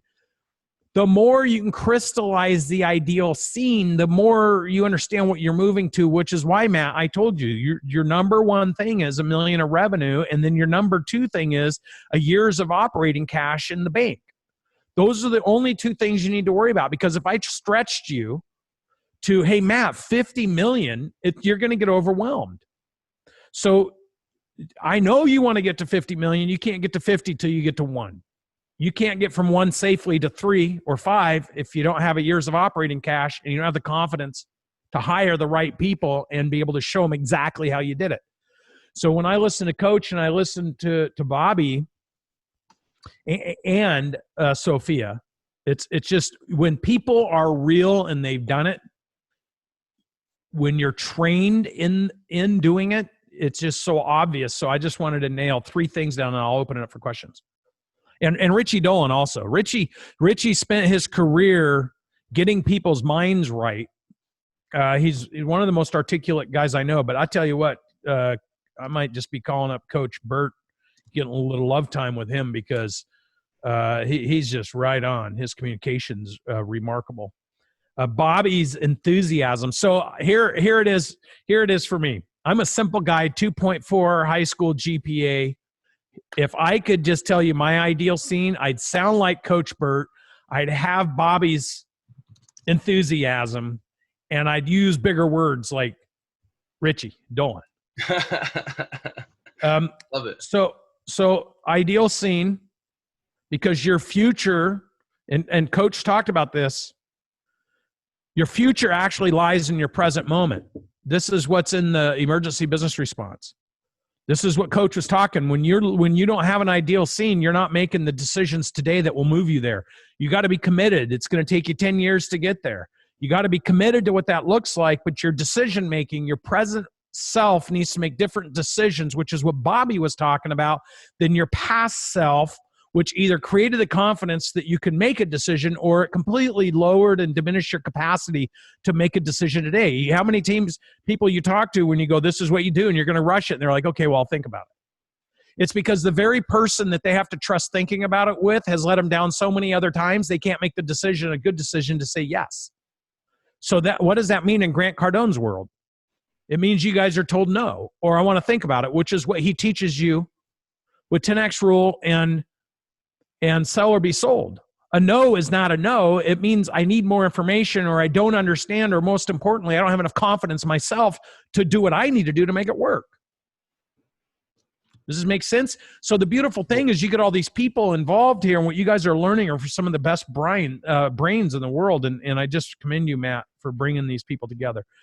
If you want to grow the business, you have to create entrepreneurial intuition. It doesn't happen by attitude or by accident. And Coach talked about the way you do that is assess what's worked, what's not worked, and really focus on attacking the issue before it's a problem. Entrepreneurial intuition attacks issues before they become a problem. Business owners who struggle at break points attack the problem when they have to. Does this make sense? Love that. Yes, sir. The sooner you can attack the problem before it becomes an issue, the better you're going to scale through your break points. And Coach talked about this as well. Drifting versus activating. Coach talked about activating.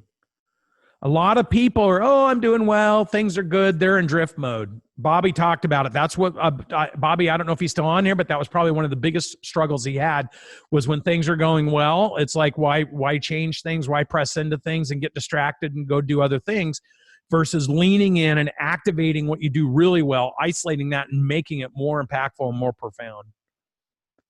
And then massive urgent action. That's awesome, Brendan. And that's so powerful too. What you're saying, before I forget here, how can people register for your event that's happening in about 25 minutes? Yeah, in 30 minutes, 10X Owners Live, go to cardoneventures.com /response, and that will register you to the webinar. I would recommend, I know you guys have been doing this for a while. We're going to be nailing the marketing aspect and the emergency business response. And then if you want the book, it's cardoneventures.com /emergency. Boom. Well, that's awesome, Brandon. Thank you so much for being on here. We have time for like one quick question here, and then I have to bring in David. Anybody have a quick question? Thumbs up. I know a lot of people probably do here, but we only got time for one quick question. Anybody? Thumbs up, thumbs up, thumbs up.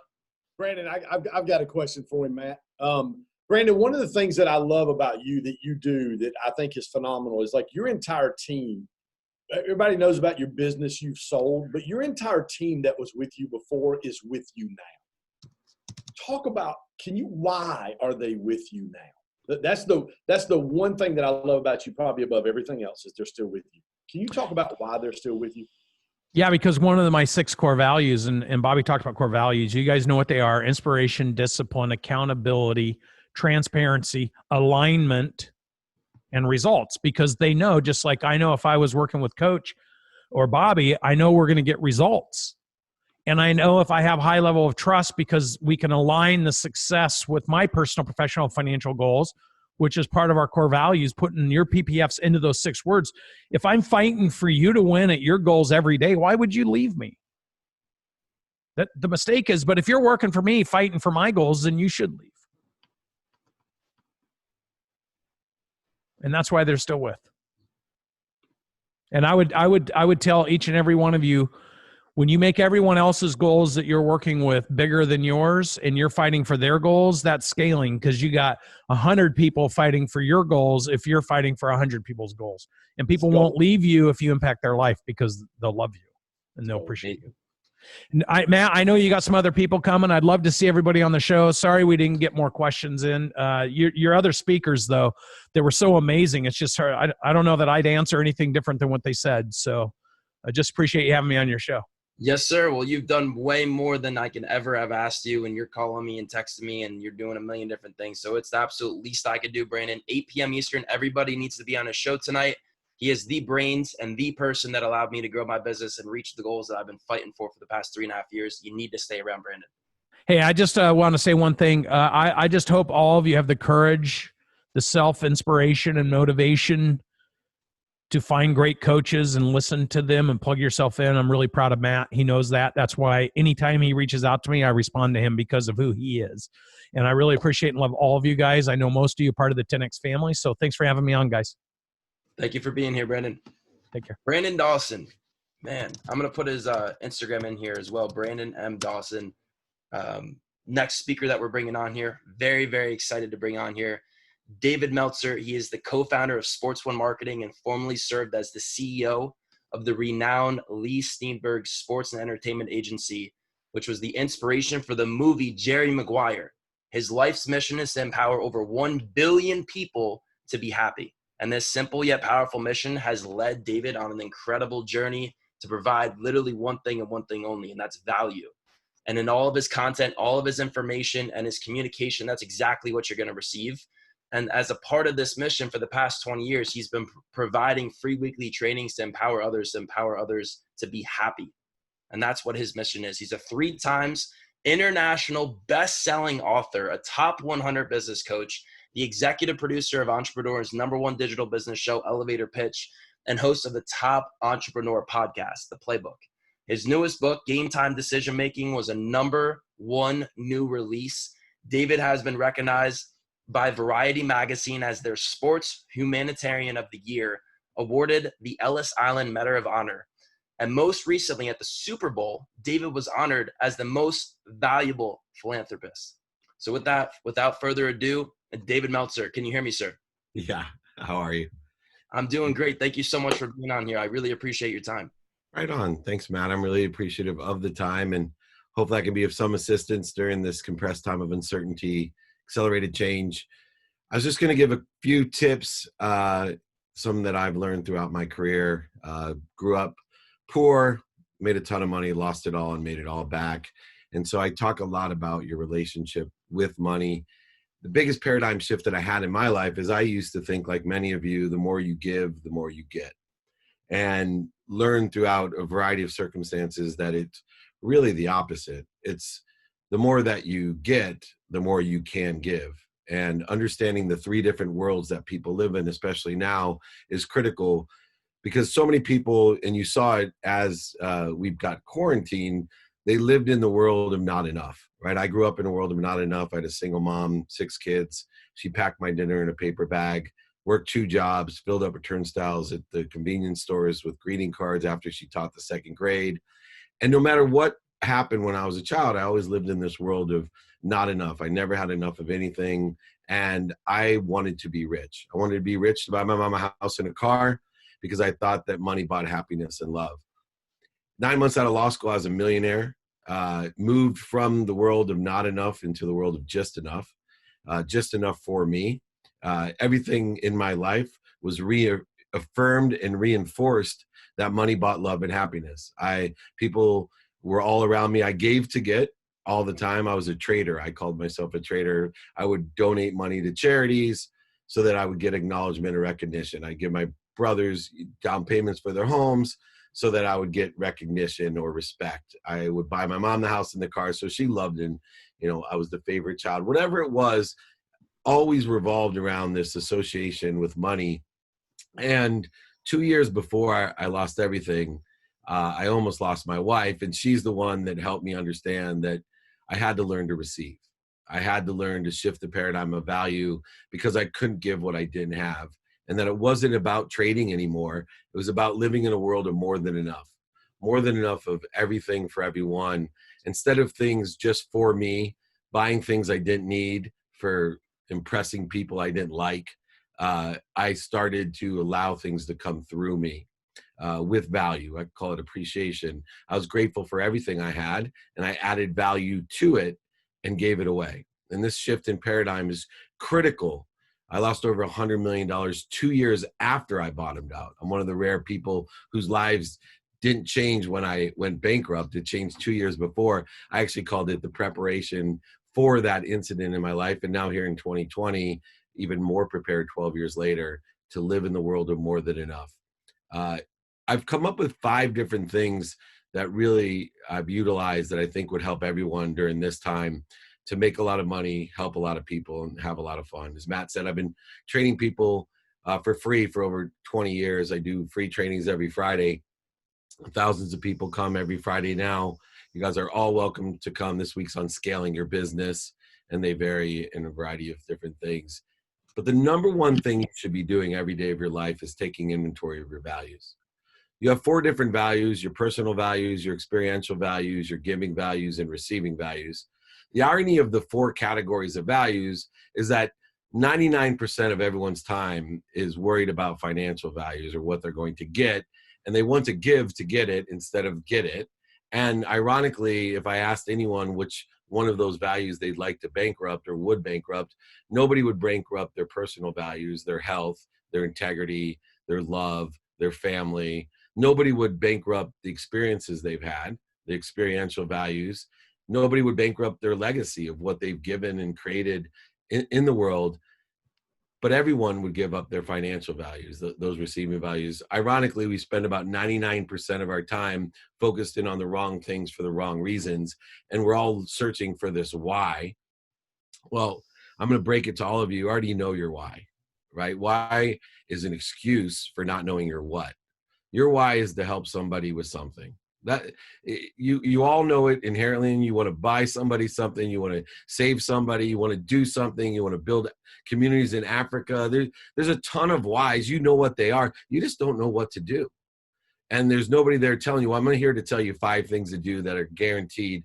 You know, talk about making your first million. That's nothing. You're going to increase your own belief system. There's a conscious, subconscious, and unconscious continuum that's reliant on these 5 things. And the first thing is take inventory of what you want by knowing what you value. That's going to tell you your what. And don't be afraid of being a hypocrite, right? If you don't change your values, then you're not growing, expanding, and accelerating. People are sitting there and they're so stuck, right? That's a good thing if you're stuck. That means you're trying to grow. It's just that your senses, the way that you see things, hear things, smell things, taste things, and touch things, they can't recognize your growth. It's like a little boy or a little girl, if any of you are parents, right? I'm amazed. I have a 10-year-old son. I have 3 older daughters, but my 10-year-old son, I can't see him growing at all till I have to go buy him shoes. And I'm like, oh shit, it's been 3 weeks. He needs a whole nother size. How come I can't see it? Because my senses are weak.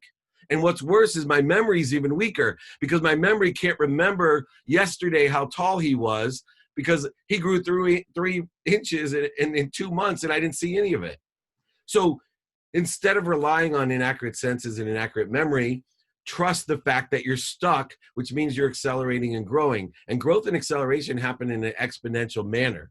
So you could take a micro increment, a millimeter, whatever else you can't see, and you keep doubling it through segmentations, 20 doubles, you'll be able to see how much you're growing.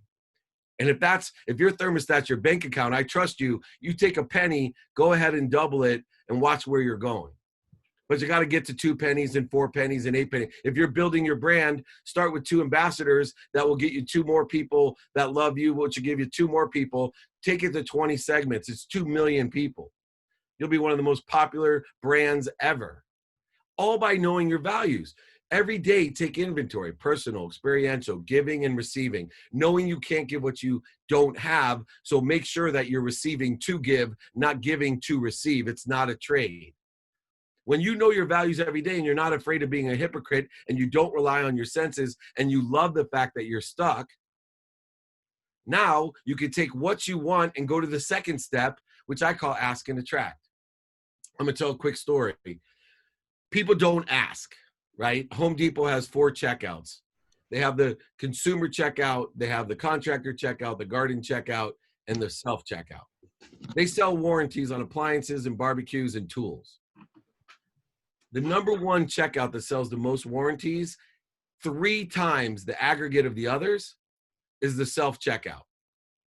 Not the contractor, not the, you know why? Because that dumb computer asks every time, do you want a warranty? Do you want a warranty? People don't ask, and they don't ask for the 2 most crucial things in their life. Number one, you need to learn a series of questions of how you can be of service or value to others. You need to make room for what you want. So you need to ask a series of questions. Hey, what are you doing today? What do you like about it? What don't you like about it? Would it help you if, right? And then even worse, this is the reason I lost all my money. One simple question. If I just would have learned, hey, do you know anyone that can help me? Everybody in life is not a gatekeeper. You don't have to learn to overcome objections and obstacles, voids, and shortages. You don't have to get through and around and over a gatekeeper. There's a key, and it's called sponsorship and power sponsorship. I don't look upon anyone in my life anymore as a gatekeeper. Everybody's a sponsor of mine. And if I'm lucky, they're a power sponsor. What's a sponsor? Somebody that knows somebody that can help me. And I'm so blessed today because everybody, proven by this video here, everybody knows about 1,000 people. When I was a little boy, you were lucky to get the card game or the golf group or the church group, right? Everyone on average knows about 1,000 people. So if you're not asking a series of questions of how you can be of service or value or how you can get help from somebody, you're losing out in person, on the phone, via email and media. Radio, print, TV, social media. Every single day, thousands of people of your own flow are gone because you're not asking. Be the self-checkout. Ask, ask, ask. Have radical humility. It takes radical humility to ask for help. It doesn't take humility at all to give, right? I teach happiness. Why? Because happiness is the best disease ever. It's the only disease that spreads simply by witnessing it. It strengthens you spiritually, mentally, physically. It actually strengthens your immune system. It'll protect you from any disease. That's why I teach happiness. I call it the road to revenue / happiness. Because if you are happy, you live in a world of more than enough, an abundant world. You need to take inventory of your values, know what you want, and you need to ask for it. You got to ask people. One thing I left out of the ask the universe too. That's what these guys before me were talking about. The third thing, very practical. I live by this, and I am telling you, it will change your life. You need to be a student of your calendar. Now, that doesn't mean look at your calendar, glance at your calendar. I'm talking what studying is. I spend a minimum of 10 minutes a day in the morning and at night studying my calendar. I pay attention to plus intention of the coincidences I want. Attention plus intention equals coincidence. You go through my history. I was a millionaire 9 months out of law school, raised over $100 million we sold the company for $3.4 billion. I raised over $100 million in the Silicon Valley in 95, over $100 million in the Silicon Valley. I ran the first smartphone division at Samsung. I ran Lee Steinberg Sports and Entertainment. They made the movie Jerry Maguire about my firm. I then started a sports marketing firm with Warren Moon, the Hall of Fame quarterback. I have the #1 TV show on entrepreneurs, podcast on entrepreneurs, 3 books, all this stuff. And people call me lucky. And I tell them, nope, just a student of my calendar. I pay attention to what I want. I give it intention, and the coincidences I want in my life occur. Because I study what I have planned in the day every single day. I study what I don't have planned even more. The white space, the blank space. I study it. I pay attention to it. And I think through what's going on. And then I do something that hardly anyone else in the world does, is I study my sleep. I study my sleep. My routine, my daily routine and my adaptable routine for the days that shit happens that I don't expect. I still have a routine based on my values, right? Minimum of an hour a day on my health, minimum of 30 minutes with my wife, minimum of 30 minutes with my son, minimum of 2 minutes with my teenage daughters, minimum 1 minute. These are adaptable routines. I have a set routine. I have to wake up at 4 in the morning. I study my sleep. Why? Sleep's the #1 habit you all share. On average, most of us spend 8 hours on that habit, and nobody pays any attention to it, let alone gives intention to it. And it's the most powerful thing that we do. Why? Because we're connected at all times to the greatest source of light, love, and lessons that have ever been created. And our conscious has an ego that creates interference and corrosion to that connection. So for 8 hours a day, you have an opportunity to suck in the light, lessons, and love and accelerate your life. Don't live it like the myth of Sisyphus, where you push up a boulder to the top of the hill so it rolls down at night, so you start all over the next day and feel stuck. plateau and grow. Learn to sleep well, not only rejuvenating your body, but clearing the connection to the greatest powerful source of energy you'll ever even imagine. Most of you, if you knew what you were connected to, even slightly knew what walked with you and within you at all times, nothing would stop you. There would be no ability to not have limits in your life. You need to understand that, and you need to do it through studying what you have planned, what you don't have planned in your sleep. Fourth thing, easiest thing in the world to make a separation or a difference in the world and in your life to make a success. I call it do it now. Do it now. 100% of things that you do now get done. The difference between successful people who get what they want, and people that dream about what they want and don't get it, is people that get shit done. 100% of the things you do now get done. So ask yourself, can I do it now? If you do it now, you'll save twice as much time and be exponentially, statistically more successful in doing it. Guaranteed. And if you can't do it, then throw it in your calendar, prioritize it by what's most important first, down to what's urgent, and do it tomorrow. But get it done. You will make a huge difference in your life by getting it done. I know Andy Frisella, one of my good friends, he has a whole chart. He does 5 things a day. That's it. And it puts him to a multi-millionaire status far above everyone else, because he says, I'm in the bonus round after I get 5 things done. So I chart out the 5 most important things in my life. I get those things done. When they're done, the rest of the day, I just flow. Meanwhile, he's more successful than most people that I know, flying his shit around all over the place, doing what he wants, but he gets 5 things done a day. So do it now. Last thing, practice, practice, practice ending fear. Right? I'm going to say this because this is the major practice of my life, and it's the key to my life, is that I am a ferocious Buddha, right? That means that, number one, I have to be ferocious to identify when I'm in fear, when I'm in ego-based consciousness. And then I have to be even more ferocious to stop. If anyone's ever had the need to be right, the need to be angry, upset, guilty, offensive, resentful, separate, inferior, superior, any of these feelings of the ego, you know how hard it is to stop when you're mad, when you think, right, you're right, or offended. And we know how much money, time, and resources we've wasted being an ego-based emotion, accelerating in the wrong direction, creating void, shortages, and obstacles all day long, wondering why we're so far off of our objective. Because you got to be ferocious to stop. Then drop. Drop like a Buddha, down to center. Breathe. Breathe in through your nose, out through your mouth. I'm a big Wim Hof fan.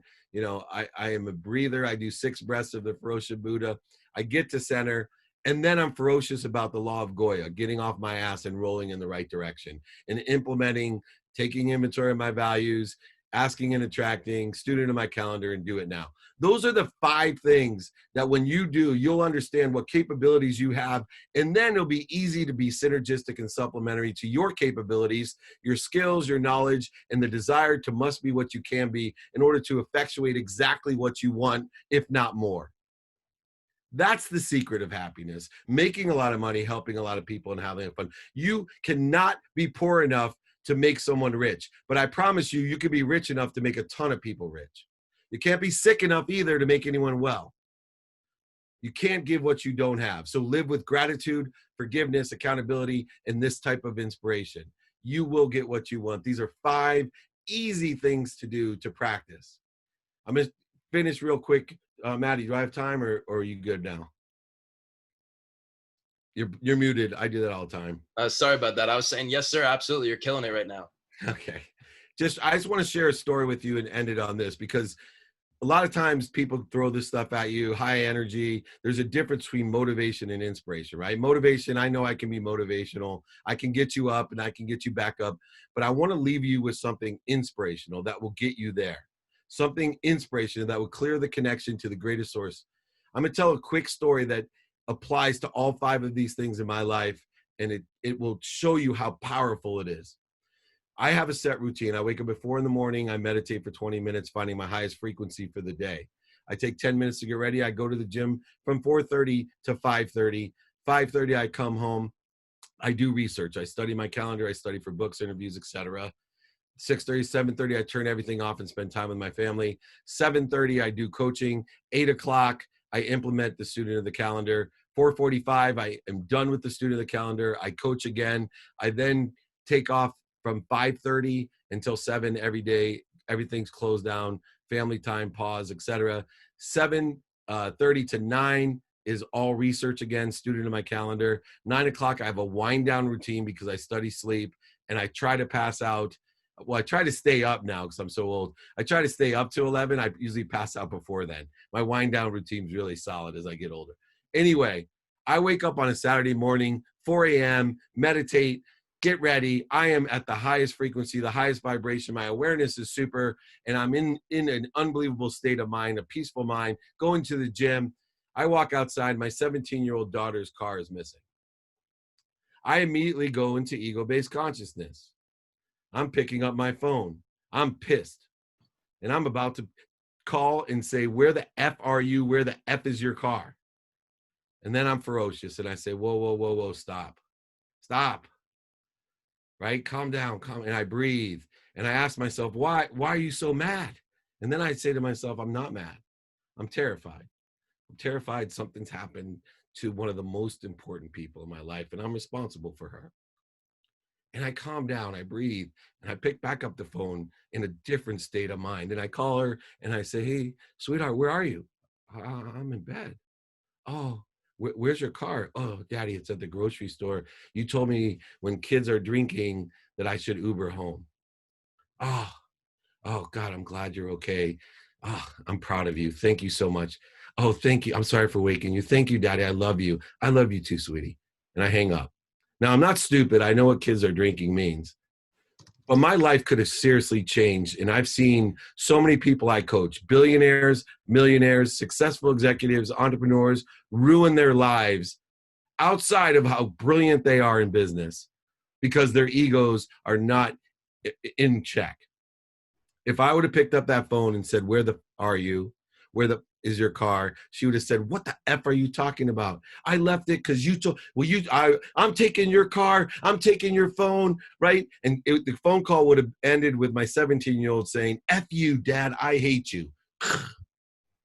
Now that's bad enough.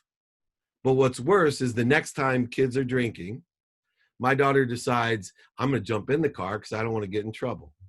I'm going to jump in the car because I don't want to lose my car or my phone, or I don't want my dad to be disappointed in me. That's how lives change. Subtleties of success. When you're disciplined to stick to the 5 things that I talked about, taking inventory of your values, asking and attracting, student in your calendar, doing it now, and most importantly, practicing ending fear, you're just clearing the interference, not creating it. You're allowing things to happen. You're just clearing your interference out of the way to allow everything that already exists in the world and more than enough to come through you with value, with a clear connection to everybody else, to inspire them with happiness, to elevate others, to elevate yourself. My mission in life is to find 1,000 people like you that can teach 1,000 people to teach 1,000 people. 1,000 times 1,000, a million times 1,000, a billion. Years ago, when I told people I'm going to change the world with a collective consciousness of happiness, I'm going to empower over 1 billion people, that will change the world, just simply to be happy. They laughed at me, they scoffed at me, and they made fun of me. Now they applaud me the same way they did when I told them I was be a millionaire, when I told them I'd play college football, when I told them that I'd run the biggest sports agency in the world, when I told them I'd have my own TV shows, my own movies, my own books, my speaking, they laughed all the time, all the time. Now they applaud me because I vote for what I want. I don't vote for what they want. When you vote for what you want, you elect it in your life. I appreciate everyone's time. I thank you so much.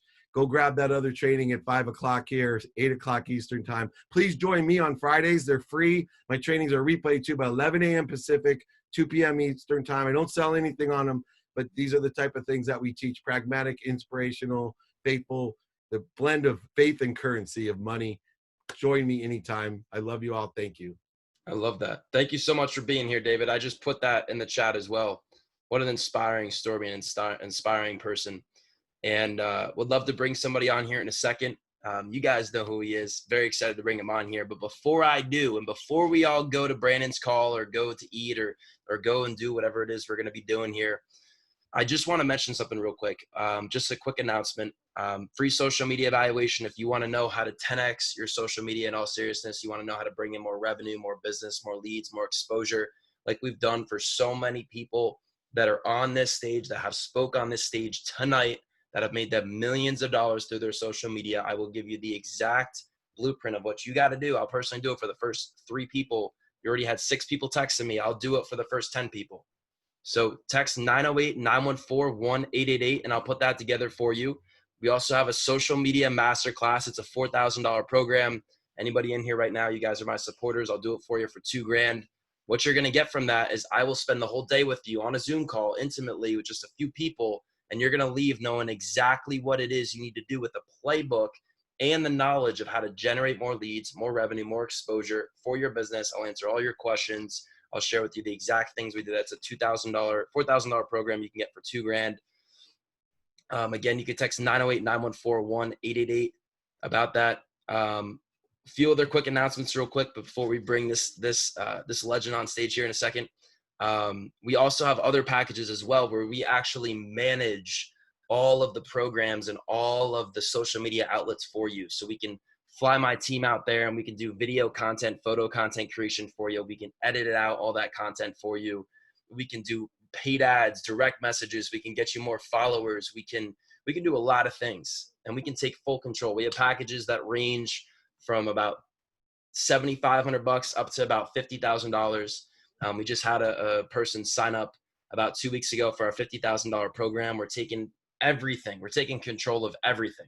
He has a $100 million business. He's like, man, I just need help on social media. And that's what we're helping him do. We're doing PR releases, PR articles, direct messaging on LinkedIn, on Instagram, everything. So if you're interested in any of those things, 908-914-1888. You text me directly. I'll be able to hook you up. We do these calls, by the way, every week or two with the goal of keeping it free, bringing value, and bringing in people. So if you want more access to these mastermind calls and these calls that we're going to be having, this is the first time we did a summit. If you guys like this summit, by the way, put some feedback in the chat. I'd love to hear what you guys thought. We normally do it with just one person, but we switch it up here. Shoot me your email over to that same number. I'll add you to the list so you get full control of this every single week. Without further ado, I want to bring somebody on real quick. His name's Ken Jocelyn. You guys know who he is. See so many familiar faces in here. Ken Jocelyn is not only a man that has been extremely successful with business, handling hundreds of millions of dollars in real estate, but what I love about Ken the most is he is one of the most genuine and highest integrity person that I've ever met before and been around before. And for that, I want to continue staying around Ken. He's been nothing but supportive and helping me. Ken Jocelyn, how you doing, sir? I'm doing good, buddy. I'm doing good. Hey, real quick, guys, Matt, I just want to say thank you for giving me the opportunity to be on today. I'm honored, super excited about what you're doing, proud of you at your age to see the things that you're doing. And I promise to make it very brief and very quick because I also, too, want to get over to Brandon's call in just a minute. I'm terrible at time. I apologize. Yeah, I should have budgeted an extra 15 minutes. You're good, man. You're good. No, it's not my strength. You're good. I'm not even going to take we'll make this up, though. I'm not even going to take my whole 10 minutes. How's that sound? I mean, you got the floor. I mean, I'll make this up to you as well. No. You're good. You're good. You're good. Hey, guys, here's what I'd love for you guys to do. I'm kind of surfing through the pages and looking at everybody. I want you to ask yourself a question and maybe even write this down. I'm going to be super simple. You've heard literally from some of the most amazing business and entrepreneurial minds on the entire planet. For that, man, hats off to Matt for putting this together. Coach is phenomenal. And this is the caliber of people that were in here tonight. You watched a man who sold his business for over $150 million get on this call and had a notepad of the previous 3 or 4 communicators before him because he valued what Matt had put together tonight. And I love Brandon Dawson, dude. I hold Brandon in high regard of the majority of the people that I've had an opportunity over the last 6, 7, 8 months as a Cardone licensee and connected in the 10X community. I love him. I want you to ask yourself this question tonight. Now, I'm going to be very brief tonight. People ask me a lot of time, Ken, how have you built your businesses so quick? How have you built your businesses so fast? I want to ask you a question. I ask a lot of my one-on-one clients that I coach business owners around the country, now even in Europe. I want to ask you this question. When you walk into a room, do people gravitate towards you or away from you? When you walk into a room, do people gravitate towards you or away from you? I can promise you this. When Coach Burt walks into a room, everybody in the room's walking towards him. When Brandon Dawson walks in a room, everybody's walking towards him. When some of these other when David walks into a room, everybody gravitates. Bobby Castro, good Lord, where does he get that energy and that fuel? When he walks into a room, guys, people gravitate towards him. When people leave an encounter with you, do they leave feeling that you've added value to them, or you've just shared about what you do? When people leave an encounter with you, do they leave empowered, encouraged, like they've had value added to them? Or do they just leave knowing a little bit more about what you do and what your vision and what your purpose is? Here's what I want to talk about. I want to take 2 or 3 minutes. I'm going to be super quick because I know we are over time, and I know Matt wants to honor your time as well. I want to talk about passionate leaders. I want to ask you this, and I want to ask you this question as well. There's 2 questions I've already asked tonight. Do you want to be a thermostat, or do you want to be a thermometer? Do you want to be a thermostat, or do you want to be a thermometer? Because the thermometer will do what? It will tell me what the temperature of the room is. But a thermostat, a leader who's a thermostat, has the ability to be able to change the temperature of a room. And when you have the ability to be able to change the temperature of a room, when you walk into a room and people see you and notice you, they're going to want to gravitate towards you.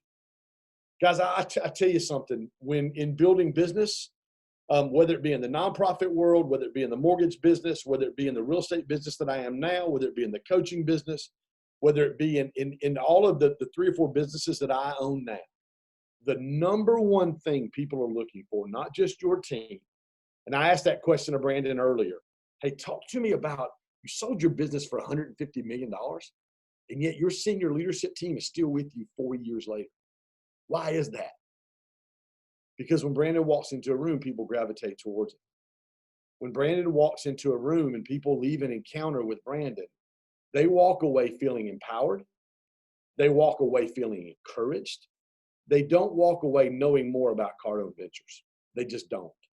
Brandon is a thermostat. He's not a thermometer. If you want your business to grow, if you want your brand to grow, I want to encourage you to be the person that when you walk in the room, people gravitate towards you. And here's a couple ways you can do that. Passionate leaders intentionally add value. Passionate leaders intentionally add value. Look throughout your day today and see how people have added value.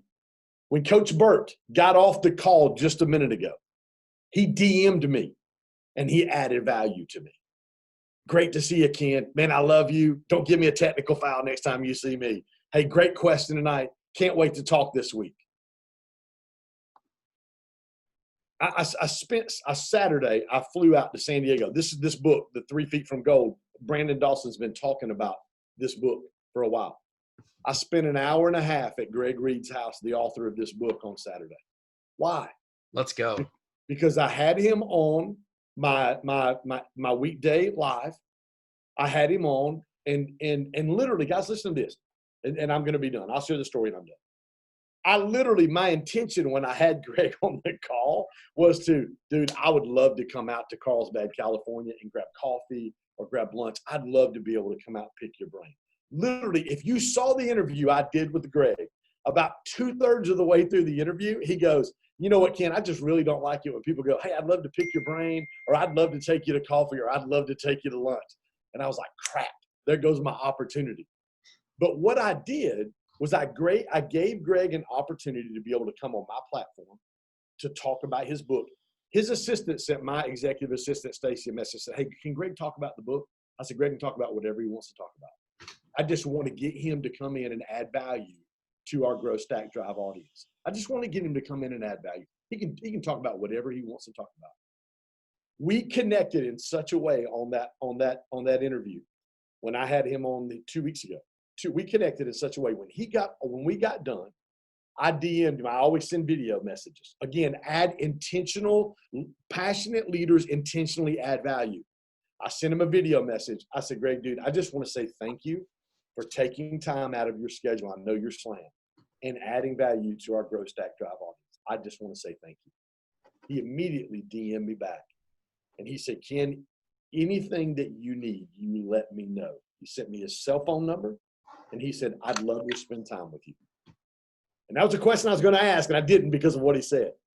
I DM'd him right back, and I said, hey, listen, I'm coming to California. Can we get together? I'll be there for 2 or 3 days. Can we get together? He goes, yes, this date.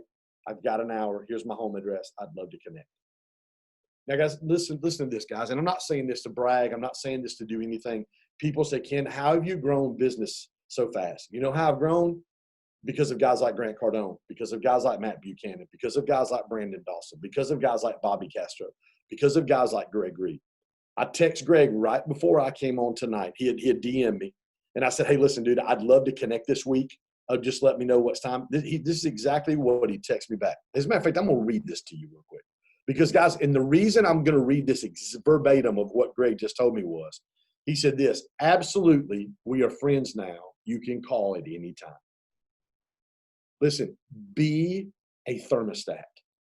Be the type of passionate leader that adds value to people intentionally. Be a type of leader that when you walk in a room, it's not about your thing. It's not about what you do. Some of you guys in here, you know C-Rock. Obviously, Matt was on our virtual summit last week. C-Rock canceled his Tuesday night group to be in, because he spoke, to be in our virtual summit last week. Be the type of leader who it's not about what you do or what you have going on, but it's more about the other person and how I can add value, how I can bring a great attitude. And I tell people this all the time. If you don't believe in yourself, borrow some of my belief for you. If you don't have passion, borrow some of my passion. If you don't have courage, let me encourage you and you borrow some of my courage. Greg said, absolutely, we are friends now. You can call me at any time. Why did I have that opportunity to go to Carlsbad and sit in his house, not only for an hour, for almost an hour and 40 minutes, and sit here and listen to him talk about this book, to watch him take me in his library and talk about all the trinkets that he had, that he learned throughout this book. And as he's telling me stories and digging down even deeper on the principles from 3 Feet from Gold. Why?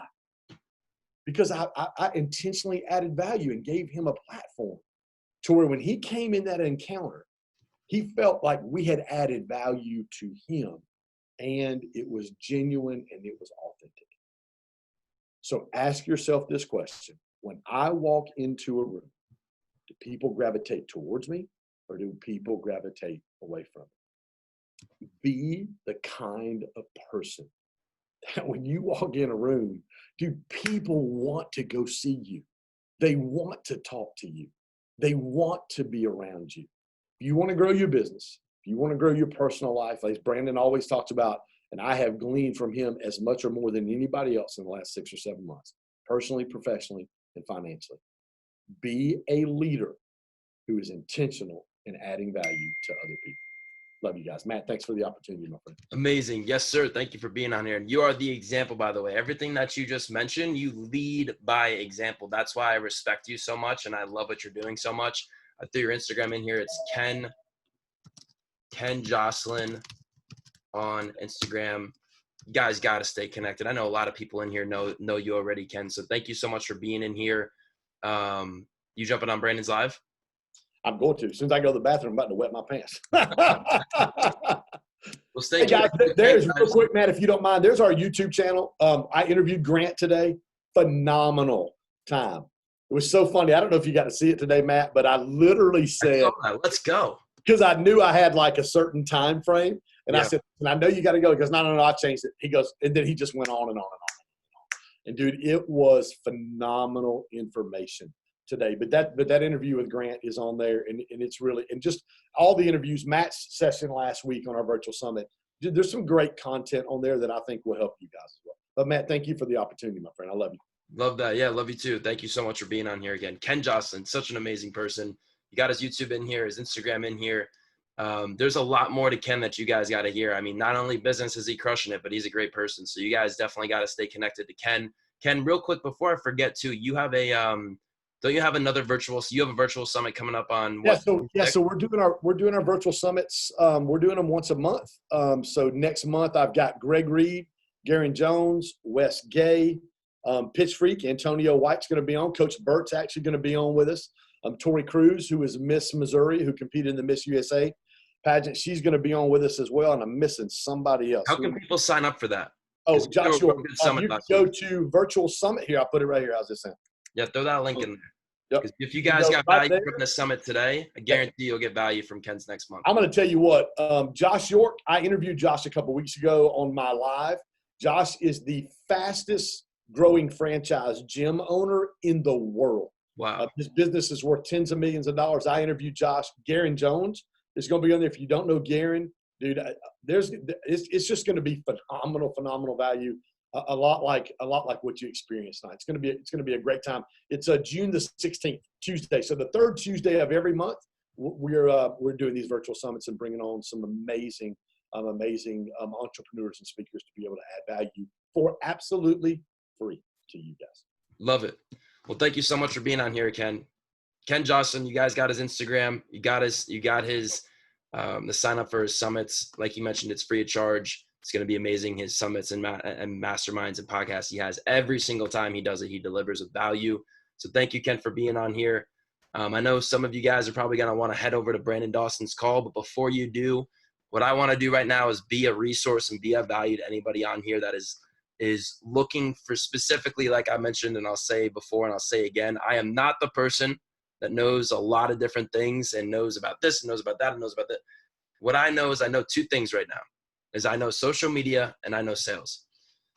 When it comes to social media, I mentioned before, you can get that free social media evaluation. You could text that number. It's 908-914-1888.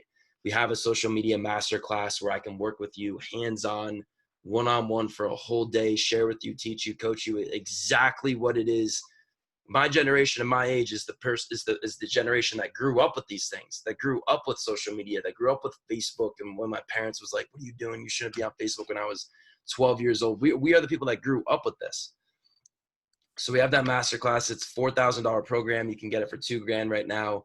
We have packages, like I mentioned, that range all the way up to $50,000, where we'll literally take over everything with your social media and just full on all board, just blow it up. PR, video content creation will grow your following, and your audience will come to you and document and get high quality content for you. Outreach on DM messages, ads, we do a lot of different things. So if you guys are interested in any of those things at all, 908-914-1888.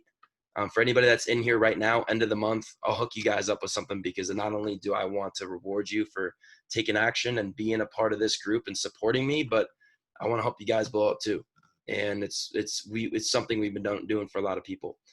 Without further ado though, before I forget, anybody have any questions? Anybody have anything that I can add value with when it comes to social media for your business, or social media for you as a salesperson, or maybe you're not even doing anything right now, or maybe you met a business for 30 years and you're making $60 million, regardless of the fact. Who's got questions? I got a question. Gunther, good to see you, Gunther. What's going on, brother? Thanks, man. So, Matthew, when it Gunther's comes... a good client of ours, by the way. He's from Costa Rica. Thank you.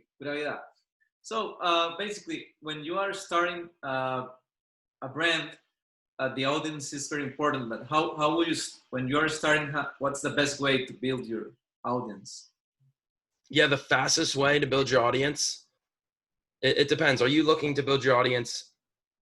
Are you looking to build your audience in terms of social credibility, or actually having the right prospects on your page that you can pitch? Okay, that's a great question. I would say credibility. Okay, so social credibility is like what we're doing right now. Okay. What we're doing right now is the fastest way to get more people on your page to leverage that as social credibility. Because what happens is when you collaborate, like, like we've been doing, when you collaborate with influencers and celebrities and they do a massive giveaway on their page and then they tell their whole audience and all their followers to go follow you in order to enter that giveaway, well, man, that's going to bring over thousands and thousands and thousands of new people coming over to your page to grow your audience. It's the fastest way to do it. That's what Grant Cardone did to get the 2.8 million. That's what I've done. That's what Ken Jocelyn has done. That's what so many people do, because we want to explode that growth and have that social credibility. So when I send a message to somebody like David Meltzer, never met him before, never talked to him before, until literally 2 weeks ago when I sent him a direct message and said, hey, I'd love to get you on one of my masterminds.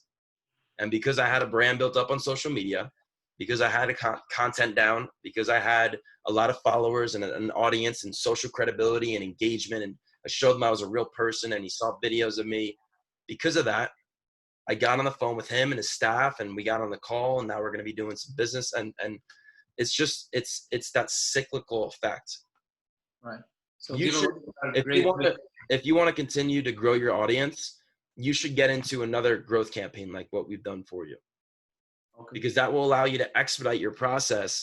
And like what Grant talks about, when an investment works, when something works, you want to continue to invest into something that works. You want to continue to invest into things that yield results. So the name of the game for you and for a lot of people that are come in here is you want to have a larger audience that will give you altitude and influence over your target market. Because if you, for example, me, right? I'm helping people with social media.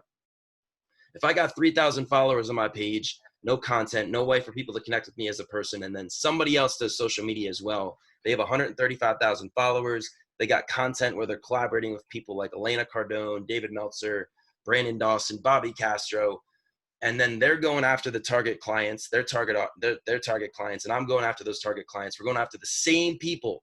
Who is going to look more of a leader in their eyes? Of course, the one that has Not me, the other people. Assuming that's the position I was in. Obviously, I'm not. I'm in the reverse role, right? But at the end of the day, that's the reason why. Now, not everybody needs to do that same thing, get 100,000 followers and collaborate with Elena Cardone. But what they do need to do is they need to have a large enough audience where they have altitude and influence over their target market, because they are different than their competitors and they're beating their competitors. And they need to collaborate with influencers and celebrities in their space. Awesome. Thank you very much, Matthew. Cool. Thanks for being on here, Gunther. Sure. Anybody else got any questions? Thumbs up, hands up if you got any questions at all. Mohammed, Mark Jean, Amber, Kathy, Donato, Joseph, Hawaii Bob, Sophia, Christina. Thanks everybody for jumping in here on here. Another question that I do get all the time as well is, what are followers going to do for me? Or where do I start with social media? Or what's the first thing to do? The first thing that you got to do, like I mentioned before, is you got to get the right information. The first thing you have to do is you have to get the right information. You know, Grant Cardone was talking about it before on his live with Ken Jocelyn earlier today, is the number one thing that people do not have is they have the wrong information. They have the wrong education. And when it comes to social media, what I can do for anybody on here that's interested is I can give you the right information. I can give you the right education in a short evaluation. I will do it personally for myself. All you got to do is text my number, 908-914-1888. I had 2 more people text me after that, because a lot of people on here I've met before and we talked before and they're coming in here. If you want something more hands-on and you're like, man, I want to figure out how I can expand fast, how I can know exactly what it is I got to do myself or have my team do, then you should jump on that masterclass, because I'll spend a whole day with you. Myself personally, I'll spend a whole day with you on a Zoom call like this with literally just a few people, 3 people, 4 people, 5 people max, and literally give you the exact playbook. So you're going to leave knowing step-by-step what you got to do, or you can have somebody else do it for you. If you're looking for somebody to handle the whole thing, you're like, Matt, listen, I don't want to learn about anything. I want you to take the reins and I want you to do it. Well, perfect. We can help you with that too. We got packages for it as well. So just reach out to me. Let's have a conversation. I know some of you guys want to jump to Brandon's call. I want to jump to Brandon's call too. Appreciate everybody for coming out tonight, jumping in here, supporting me, Mohammed, I see you, man. I appreciate it. David, Raymar, Michael Burt, Donato, Christina.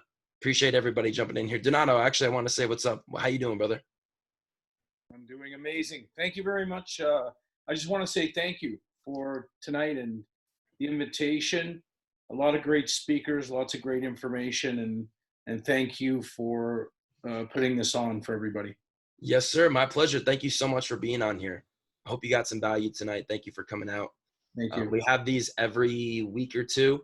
This is the first time I've done a summit with multiple speakers. And normally we do it with about one person. Usually have 100, 115 people in between there that jump on. This is the first time we've done a summit. And yeah, I mean, we'll see what happens. We'll get some more feedback from everybody on here. But thank you for being on here, Donato. I appreciate it. Thank you again, man. Of course, brother. So yeah, guys, let's stay connected. My Instagram is Matt with 3 T's Buchanan. If you want access to the future mastermind calls, future podcasts that we have, reach out to me, shoot me that text with your email. I'll get you enrolled in the email list that gets sent out every week or two with these podcasts. We're going to keep ramping these up and we're going to keep making these happen. I literally just started these about 4 or 5 weeks ago. We've had Elena Cardone on here, Brandon Dawson on here, Jared Glenn on here, Richie Dolan, Bobby Castro, Michael Burt, like you guys just saw, and more people. So let's stay connected. Appreciate everybody's support. Have an amazing night, and we'll talk soon. Let's go. See you guys later. Good night, guys. Good night, Matt.